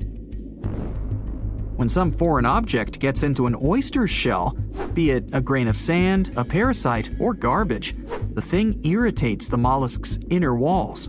Since the animal can't spit the item out, it envelops it in thin layers that separate from the body. These pearlescent layers accumulate until they form a round pearl. In the past, people believed that pearls were the tears of mermaids. Now we know they're just some decorated debris. Dolphins have highly developed communication. They call each other by name. Each dolphin responds to a specific sound. Mostly they say, "Stop calling me Flipper." The orca is the largest of dolphin species, and they actually have different cultures. Two orcas from different social groups won't even understand each other's language. They're the only animal known to do this. I wonder if they developed any Google Translate for dolphins. The banded shrimp, or banded boxing shrimp, was really aptly named. It's got bands of color all over its body, and always stands in a boxer-like, ready-to-strike pose. The brown-lined paper bubble is another sea slug, and it definitely looks like one. It's got a special ability though. It can quickly burrow holes in the sea floor, hiding from enemies inside them. The snakefish, as the name implies, looks a lot like a snake, but it has a very distinctive feature. It can walk on its fins.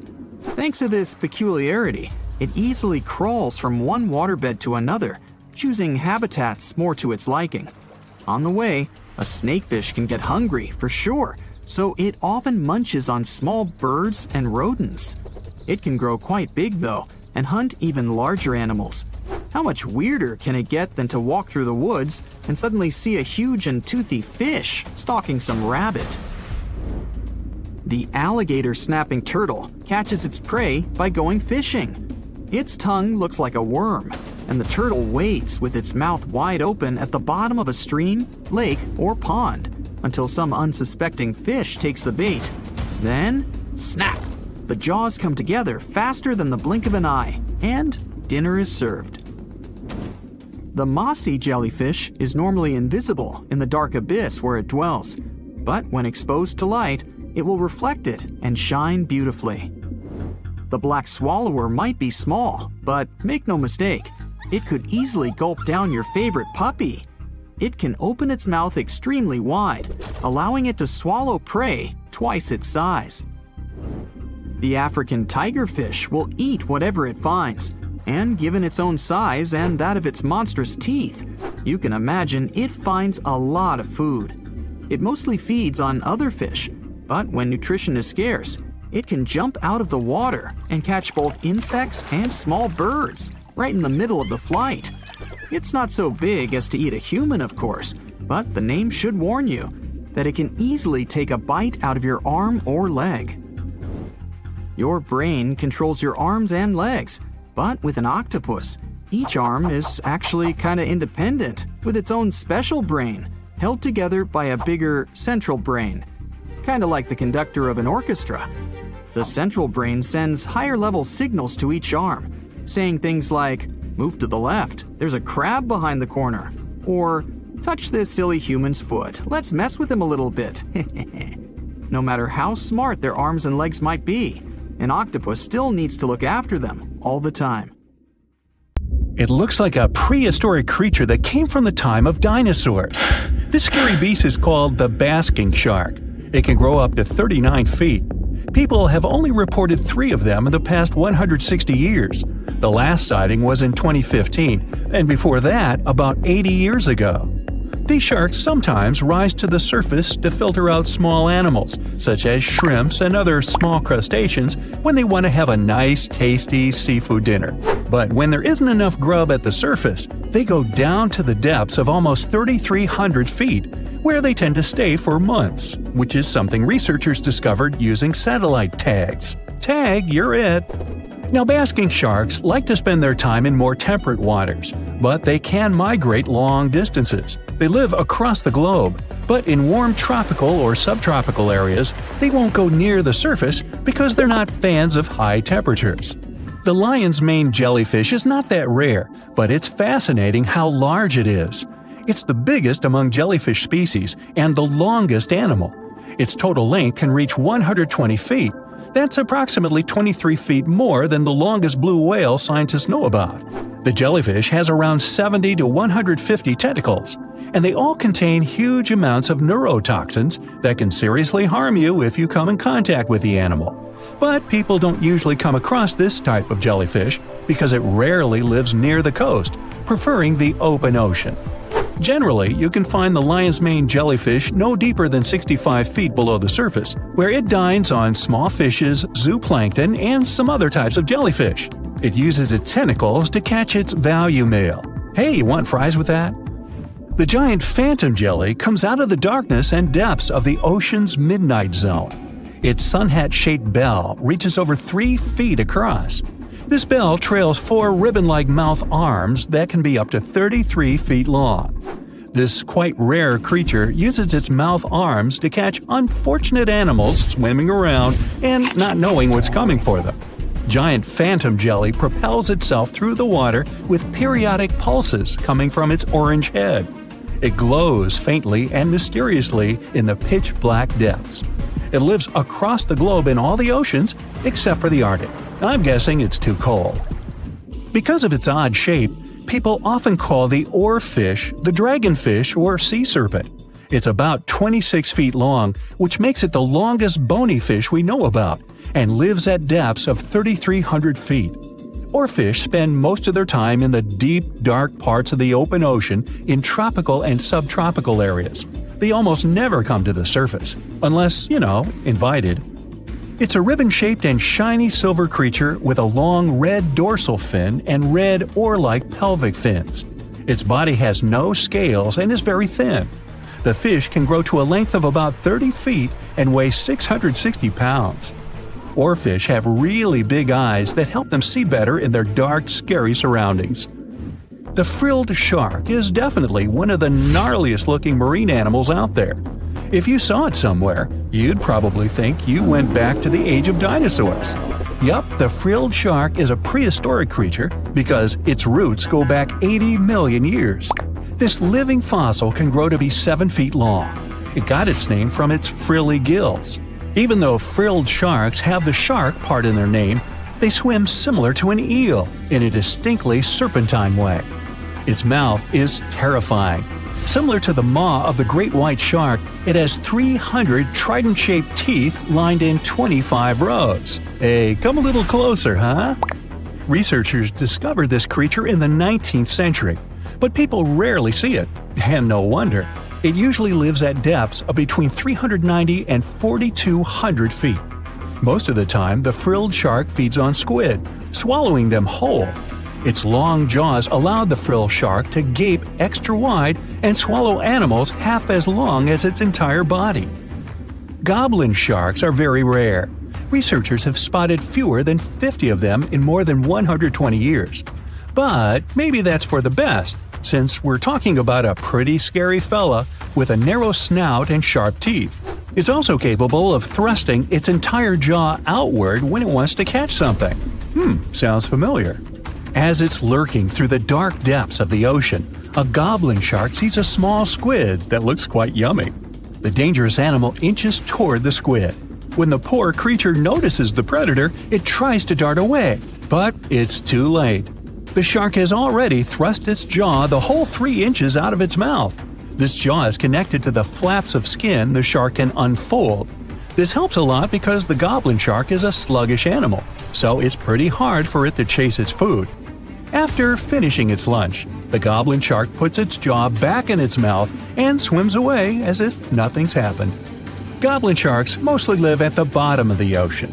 Like many other shark species, they prefer swimming alone. Here's a silver-colored creature with very rough skin. That's the ocean sunfish, with a total length of almost 11 feet. Its other name is mola. The ocean sunfish is the heaviest of all bony fish out there. People sometimes call it a swimming head because of its bizarre appearance. These creatures have such a weird shape because they're born with a back fin that never actually grows. It just folds into itself as the animal matures and creates a rounded rudder. The sunfish is a bit clumsy. It moves with the help of its mighty fins that allow the animal to swim on its side. This marine inhabitant is a solitary creature. It mostly feeds on zooplankton and jellyfish. The spotted wobbegong is one of the world's rarest sharks. It grows to be more than 10 feet long. It may not look as terrifying as some of its shark relatives, but it's pretty good at catching unsuspecting animals swimming past, mostly during the night. The animal has a spiracle, which is why it can breathe while staying still at the bottom of the ocean. It's motionless most of the time, which is why you can barely notice it. Its flat body and large pelvic and pectoral fins blend in with the underwater terrain. That's why they're so good at hiding. This ability helps when these sharks want to protect themselves too. Wobbegong means carpet shark. They usually live close to the ocean floor in coral reefs, on sandy bottoms, and under piers. People have even spotted the shark in the water that is barely deep enough to cover its flattened body. Now, blobfish lack teeth and bones, so they can't actively hunt. Since they don't have much muscle mass, they can barely move around. Hey, I had a roommate like that once. They get their energy from animals they scoop up from the seafloor. They also know how to conserve this energy. That's how it usually goes with deep-sea creatures. They don't have as much food as those animals that swim closer to the surface. Instead, they have special body mechanisms that allow them to save energy for the times when they don't have much to eat. Pressure at the depths where the blobfish lives is 120 times as high as that at the surface. That's why the bizarre creature looks like a weird gelatinous mass only when you bring it up to the surface. The pressure here is not strong enough to keep its body together. Hey, breaking up is hard to do. The white margin stargazer could compete with the blobfish for the title of the ugliest animal in the sea, don't you think?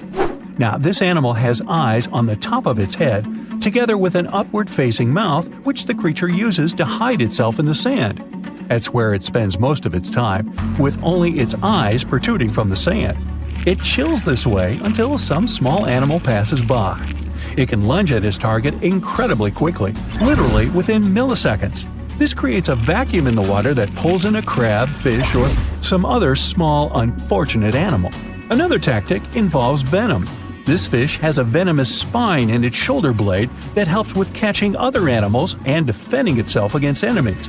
Even though it's not related to the electric eel, the white margin stargazer can generate an electric shock as powerful as 50 volts. Ow!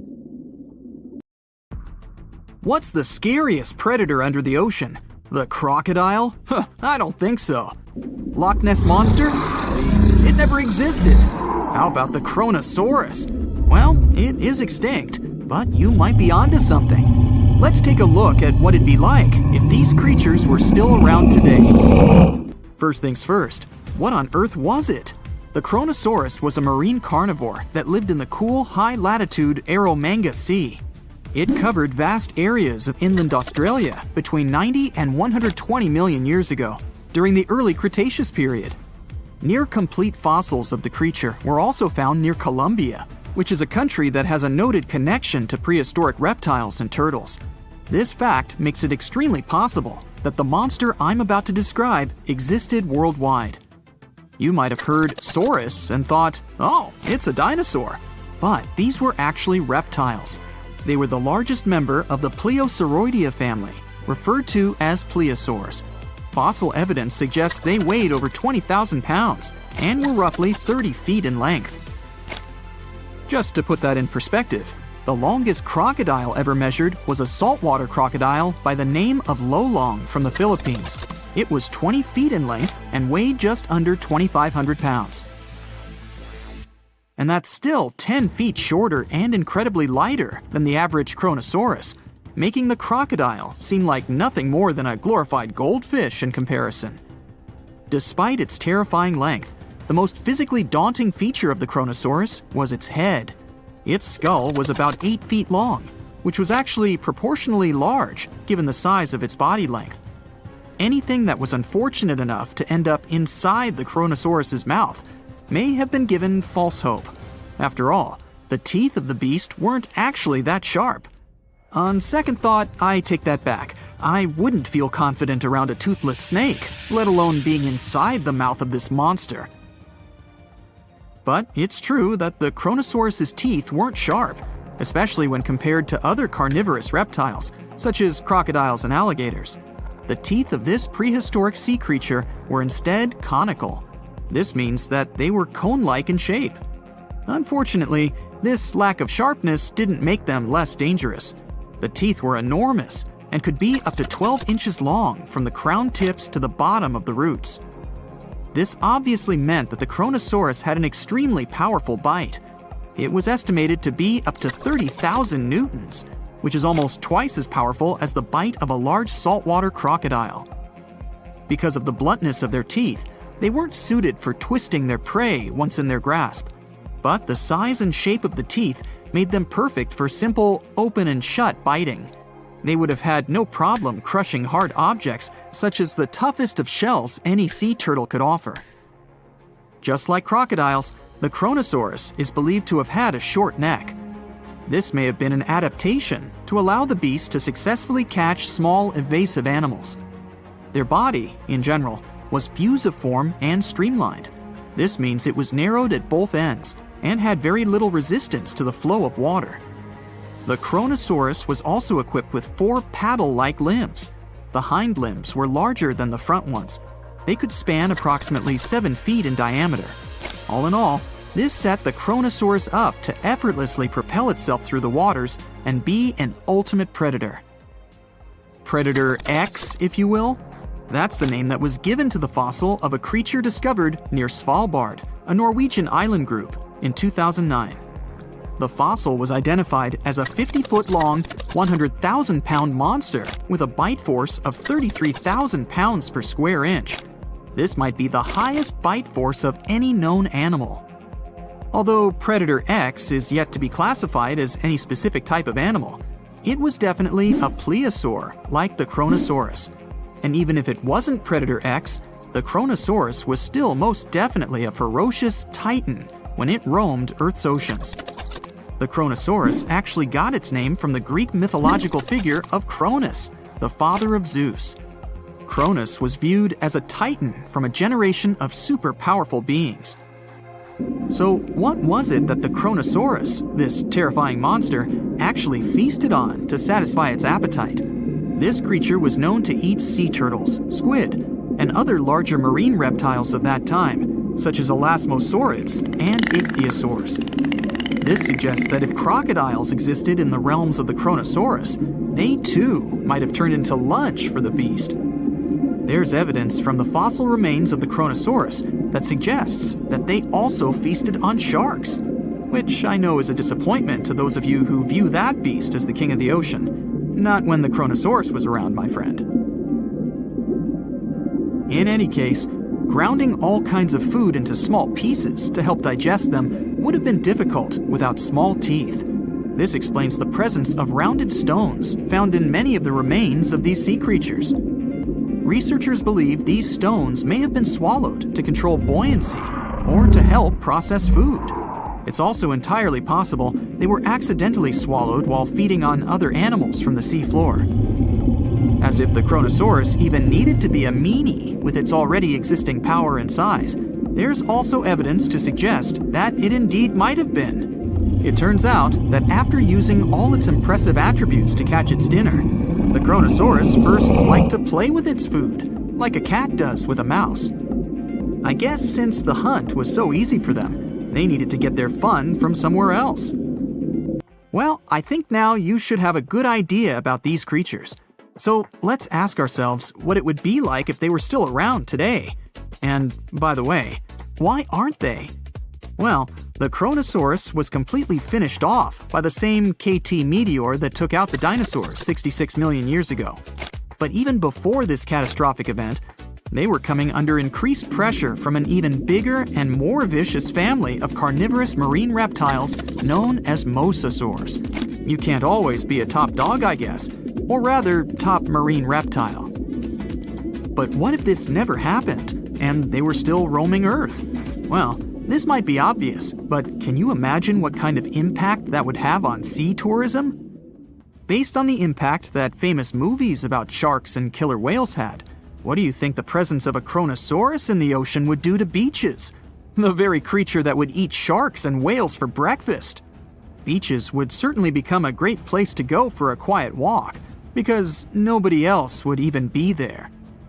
And what about such activities as boating, surfing, and scuba diving? You think anyone would dare try them, knowing that this 30-foot beast could be lurking beneath them? Let's give humans some credit and assume most of them wouldn't. This would cripple the global sea tourism industry, which is responsible for earning roughly $143 billion every year.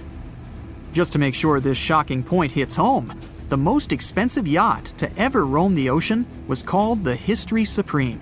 Its master bedroom was believed to have a statue made of T-Rex's bone and a wall made of meteorite rocks, as well as a 24-karat gold panoramic wall aquarium.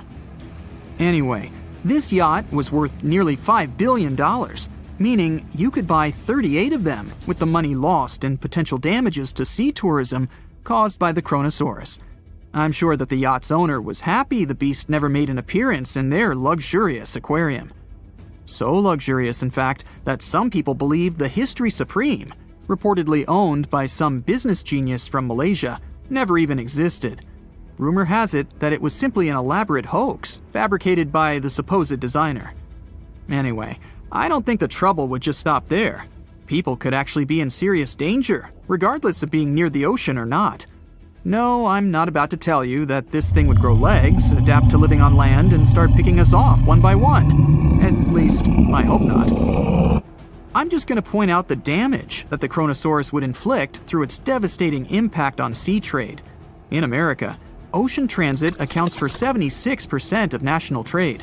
On top of this, more than 100 vital pharmaceutical products originate in the sea. I'll also state the obvious and point out that the ocean is a huge food source for us humans. The presence of the Kronosaurus could have a great impact on our relationship with the ocean, something we usually take for granted.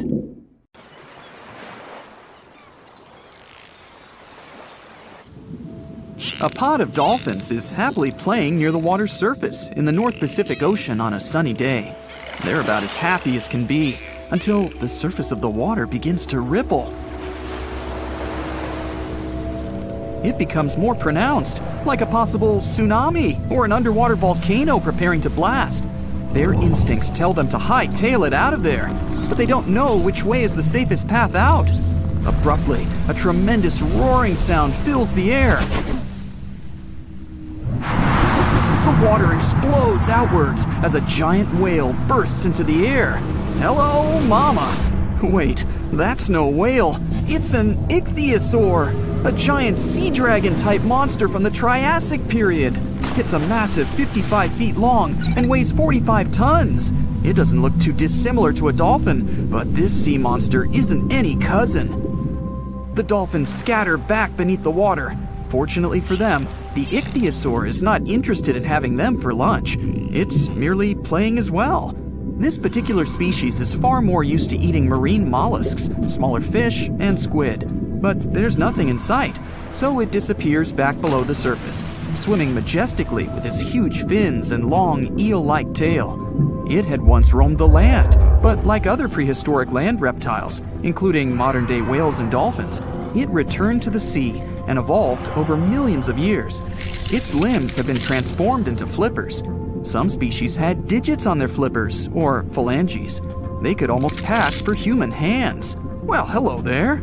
Some possessed a dorsal fin. Their heads were pointed, and their jaws contained conical teeth to catch smaller prey.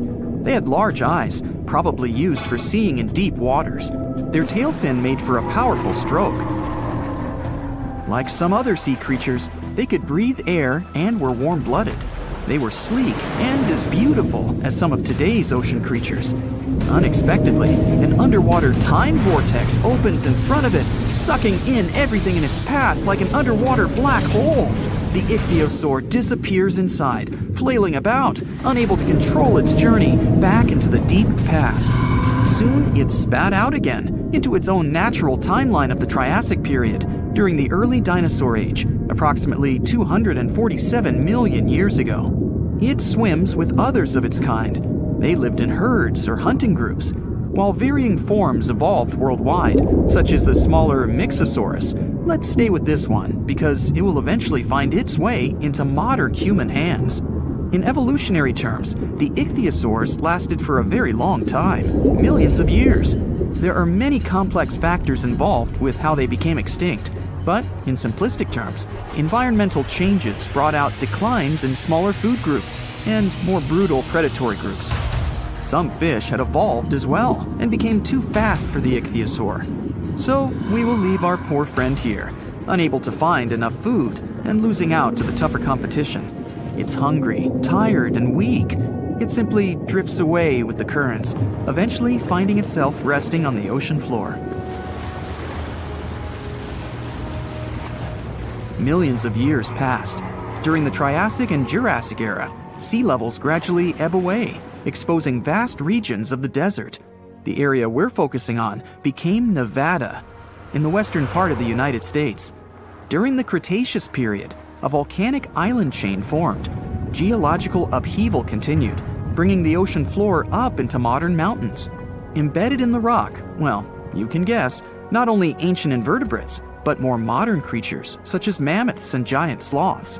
What an incredible array of wildlife. But we're not here for them today. Let's find out what happened to our friend. Jump forward in time again to 1998. The place, the Augusta Mountains of northwestern Nevada, or more specifically, a place called Fossil Hill. Protruding out of the rock were a few vertebrae. Researchers could tell whatever creature it belonged to, it was clearly enormous. It was so embedded in the rock and complex that the excavation took many years. In September of 2011, the excavators found more of the beast, the well-preserved skull, forelimbs, and chest region. It wasn't until 2015 that the now obviously giant ichthyosaur could be fully extracted. The surviving fossils were a skull the size of a fully grown man, a shoulder, and a flipper-like appendage. Even then, it took a helicopter to move it. The team named the new species Symbospondylus youngorum. Symbospondylus is a Greek word meaning spine. Let's call this one Ichthyosaur spiny from now on, because it should have a name by now. And let's face it, it's a lot easier to pronounce. Spiny was airlifted to the Natural History Museum in Los Angeles and further shipped to the University of Bonn in Germany. The study was undertaken by vertebrate paleontologist Martin Sander and his colleagues while collaborating with the University of Mainz. It was a unique and truly electrifying find, as the marine reptile was the largest animal ever discovered from this time. As far as we know, stated Martin Sandler, it was even the first giant creature ever to inhabit the Earth. You can think of Spiny as the underwater T-Rex of his time. He's also quite remarkable, as his type lived only 3 to 5 million years after a mass extinction event, known as the Great Dying. It happened roughly 252 million years ago. It took out approximately 90% of the world's life forms. What caused it? The short version is elevated temperatures and increased acidification in the oceans. Once one part of the food chain extinguishes, it causes a domino effect, as you can imagine. Soon, there's little left to eat, and only the sturdiest can survive. The atmosphere also had high levels of carbon dioxide. Theories argue that giant volcanic eruptions caused this in Siberia, known as the Siberian Traps. It was the largest volcanic eruption in the past 500 million years. The eruptions lasted a staggering 2 million years. Large volumes of basaltic lava covered a large area of Siberia. Even today, the site is covered by about 3 million square miles of basaltic rock. Other theories say that an asteroid caused the Great Dying, rather than the volcanoes. In any regard, the impact was the same, and 81% of Earth's marine species and 70% of the land-based vertebrate species were no more. There have been numerous mass extinction events, but Spiny's size and existence are extraordinary compared to the Great Dying. It usually took 9 million years for species to recover and grow to this size, but he came into being in less than half that time. Using sophisticated computer models, the researchers examined the likely food web running through the area now known as Fossil Hill. They recreated the ancient environment through the available data, finding that marine food webs must have supported giant creatures like the ichthyosaurs. The theory is that our Spiny fed on a diverse and rich diet of marine mollusks, known as ammonoids, that flourished from 1 to 3 million years after the Great Dying. The now extinct ammonites filled the ecological void following the mass extinction and had excellent living conditions without much prey to interfere with them. Ichthyosaurs also evolved rapidly because they were the first more giant creatures to populate the world's oceans. The mollusks they fed off were also exposed to less competition. Spiny had a massive food supply. He chowed down like there was no tomorrow. Unlike whales that become large due to eating foods like plankton, Spiny and his fellow species grew big on the ammonites, and it took them a much shorter time. That's a good message for you kids to eat healthily. The exciting thing for us today is that these results show that marine ecosystems can build up and respond well to such dramatic changes as climate, atmosphere, or water conditions. They may have had different pathways, but some ichthyosaurs and whales have similarities. They both have large sizes and a lack of prominent teeth. Sperm whales dive deep to hunt giant squid. Spiny hunted similarly. They use a type of filter feeding to extract the food from the water. Our friend likely ate fish and possibly squid, and ever smaller ichthyosaurs. Ouch. Other ichthyosaur forms had lots of teeth, with a skull more like a giant lizard. They had razor-sharp teeth. Ichthyosaurs swam the ancient oceans for nearly the whole of the dinosaur age. Ichthyosaur fossils have been found in many other countries, such as England, Norway, Japan, Germany, Colombia, China, and Australia. They were the underwater planet rulers of their day. As the sun sets 250 million years ago, we might imagine Spiny having a better outcome than he ultimately did, and popping his head out of the water to watch the orange hues of the pristine sky. He pauses for a moment before, once again, dipping underwater to join his friends, swimming happily away with the herd, looking for food and adventure in the deep blues of the Triassic Ocean.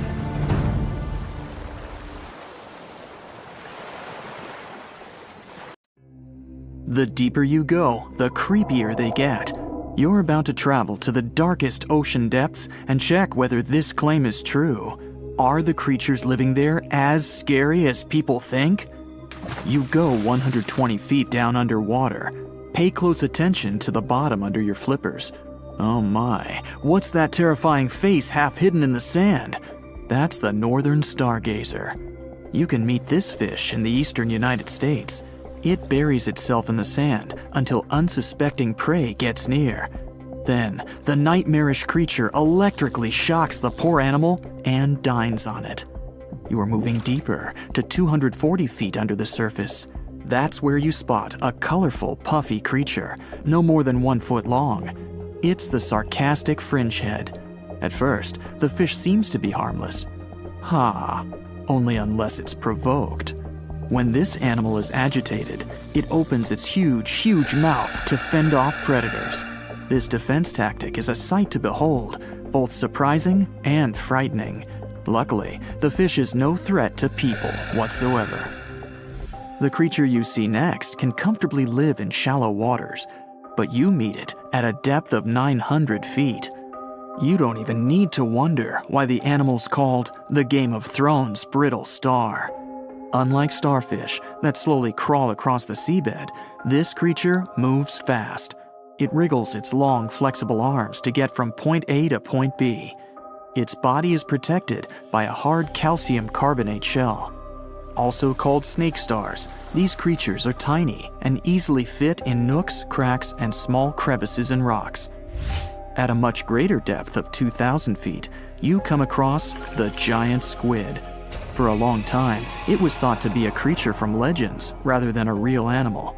The giant squid was first caught on camera in 2001, and it's exactly as big as its name implies. The creature's eyeballs are the size of soccer balls, and the squid itself can weigh up to 600 pounds. Almost 3,000 feet below the surface, you get spooked by another creepy-looking animal. It's somewhat red and rather small, no longer than 1 foot long. As you approach the creature, it looks rather docile, or maybe just indifferent. The vampire squid, that's the animal's name, looks like an umbrella with tentacles. It doesn't even produce ink, so you leave it alone. Soon after that, at a depth of 3,200 feet, you meet the cookie cutter shark. This creature is a parasite. It attaches itself to big fishes, dolphins, whales, and sometimes even people. Then, using its neatly arranged serrated teeth, it gouges out cookie-sized pieces of meat. This nasty glowing animal doesn't grow larger than 20 inches and lives in the ocean twilight zone. At a depth of 3,300 feet, the light becomes a rare and valuable thing. The animals living that far away from the surface have to evolve unusual features to survive. That's how the barrel-eye fish ended up with a transparent head and 2 super-sensitive barrel-shaped eyes. Right now, pretty much like always, they're pointed upward, allowing the fish to see potential prey and you. Almost 4,000 feet below the surface, you see something droopy and saggy. The blobfish doesn't have a skeleton or any muscle. Its jelly-like flesh lets the creature survive incredible water pressure. Despite its appearance, the blobfish is an ambush predator.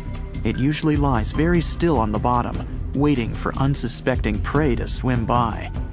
You go a bit deeper and spot a creature that looks particularly ghastly. The goblin shark senses prey with its snout. The creature's terrifying jaws are attached to elastic ligaments. When some animal comes too close, the shark catapults its mouth forward to catch it. If your mouth could do the same, you would be able to eat things dangling 7 inches away from your face. Even deeper than that, at 5,000 feet, you notice another member of the shark family. The frilled shark looks like an overgrown eel, but its gills are lined with red fringe at the edges, hence the name. The creature's horrifying mouth has 25 rows of razor-sharp backward-facing teeth, 300 in total. The shark prefers to hover in the water, waiting for its prey to come closer. Then, it charges at it like a snake. Suddenly, you see something glow brightly like an electric bulb. But after coming closer, you recoil in horror. The creature looks like an upgraded eel equipped with oversized teeth. That's the deep-sea dragonfish that can live at a depth of 6,000 feet. Chemical processes going on inside the fish's body produce an eerie red glow. This glow is used to communicate with other fish. At the same depth, you meet another deep-sea inhabitant. Its most prominent feature is its huge mouth. Thanks to it, the gulper eel can swallow its prey whole. Its stomach can expand to a terrifying size when it needs to fit something large.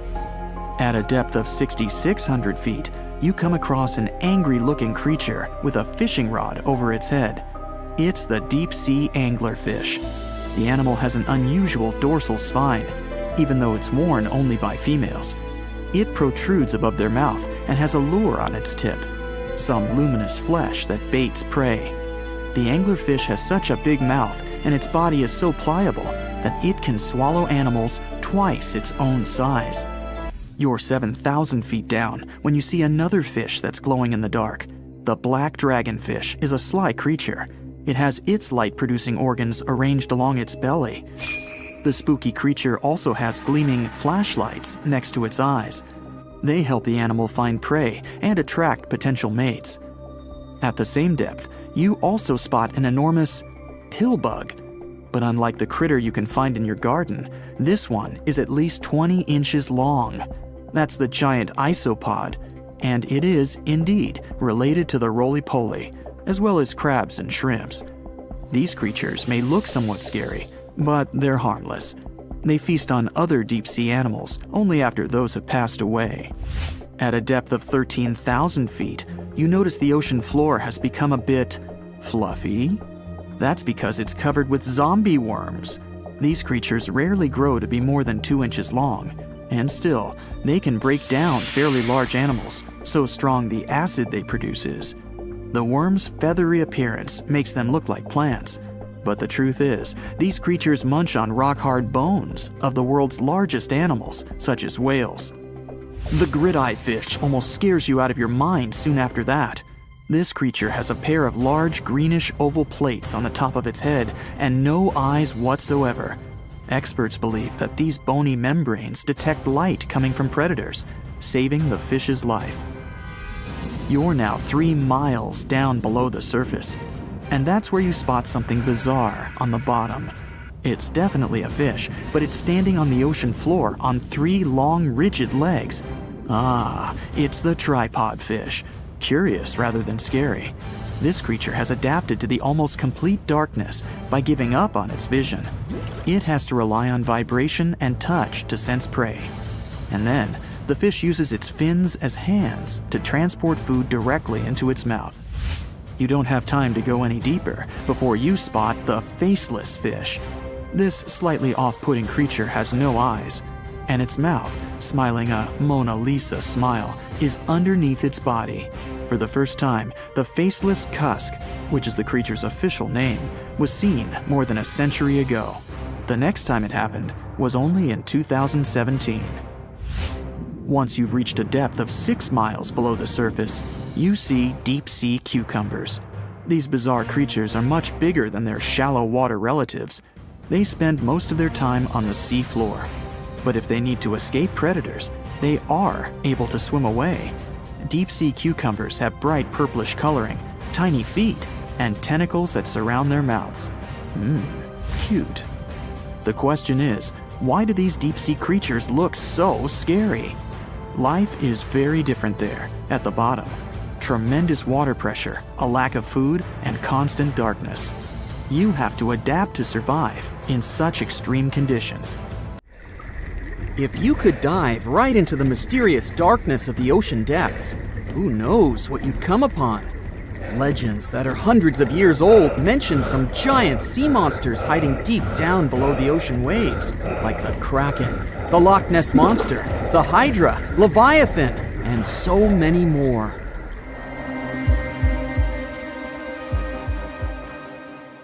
Okay, no one has ever seen such monsters, but there are still weird and unusually big sea spiders, squid, worms, and many other animals that grew way more than we'd expected.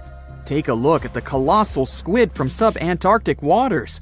It's around 14 times longer than the arrow squid that lives near New Zealand.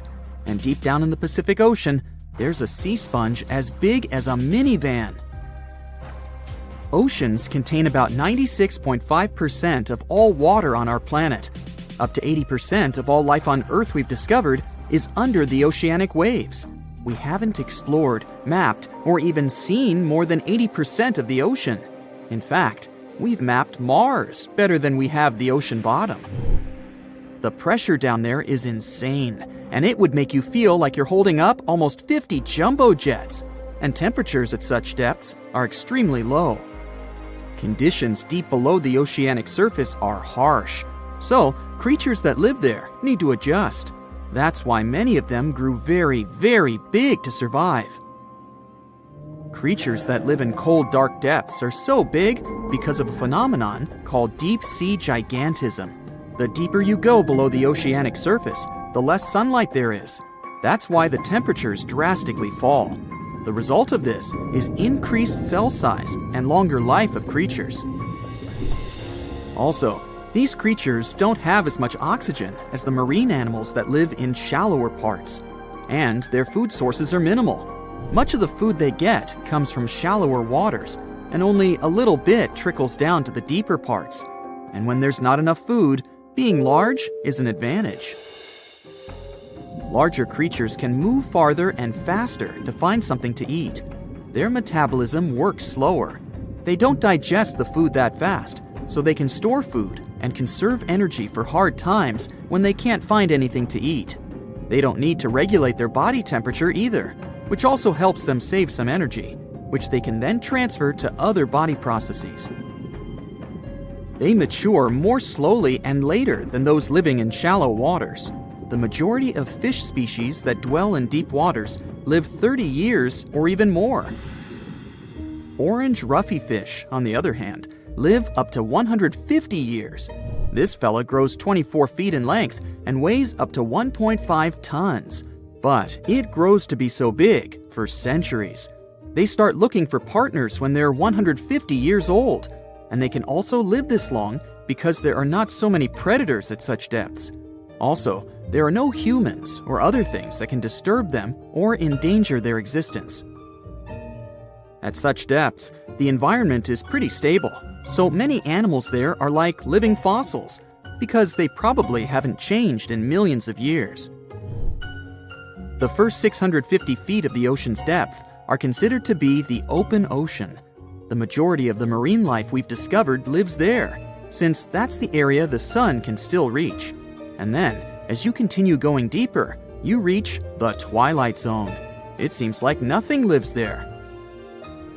But at about 820 feet, you see a small oasis of ancient life blooming. For example, there are sea lilies, animals that have been living at such depths unchanged for millions of years. Coelacanths, another living fossil, have been living in the ocean for more than 360 million years. Hagfish haven't changed in a very long time either, for over 300 million years. This creature lives at depths of 5,500 feet. They evolved before the rest of the vertebrates, which is why this is the only living animal without jaws or a spine, even though it still has a skull. Deep-sea creatures can't survive in shallow waters. They've evolved to live in depths under bigger hydrostatic pressure. Humans and other organisms that have internal spaces filled with gas would end up crushed if we could go to such depths. That's why deep-sea divers always need to wear special dive suits designed for surroundings with higher pressure, even though they're not going that deep to the areas where these giants live.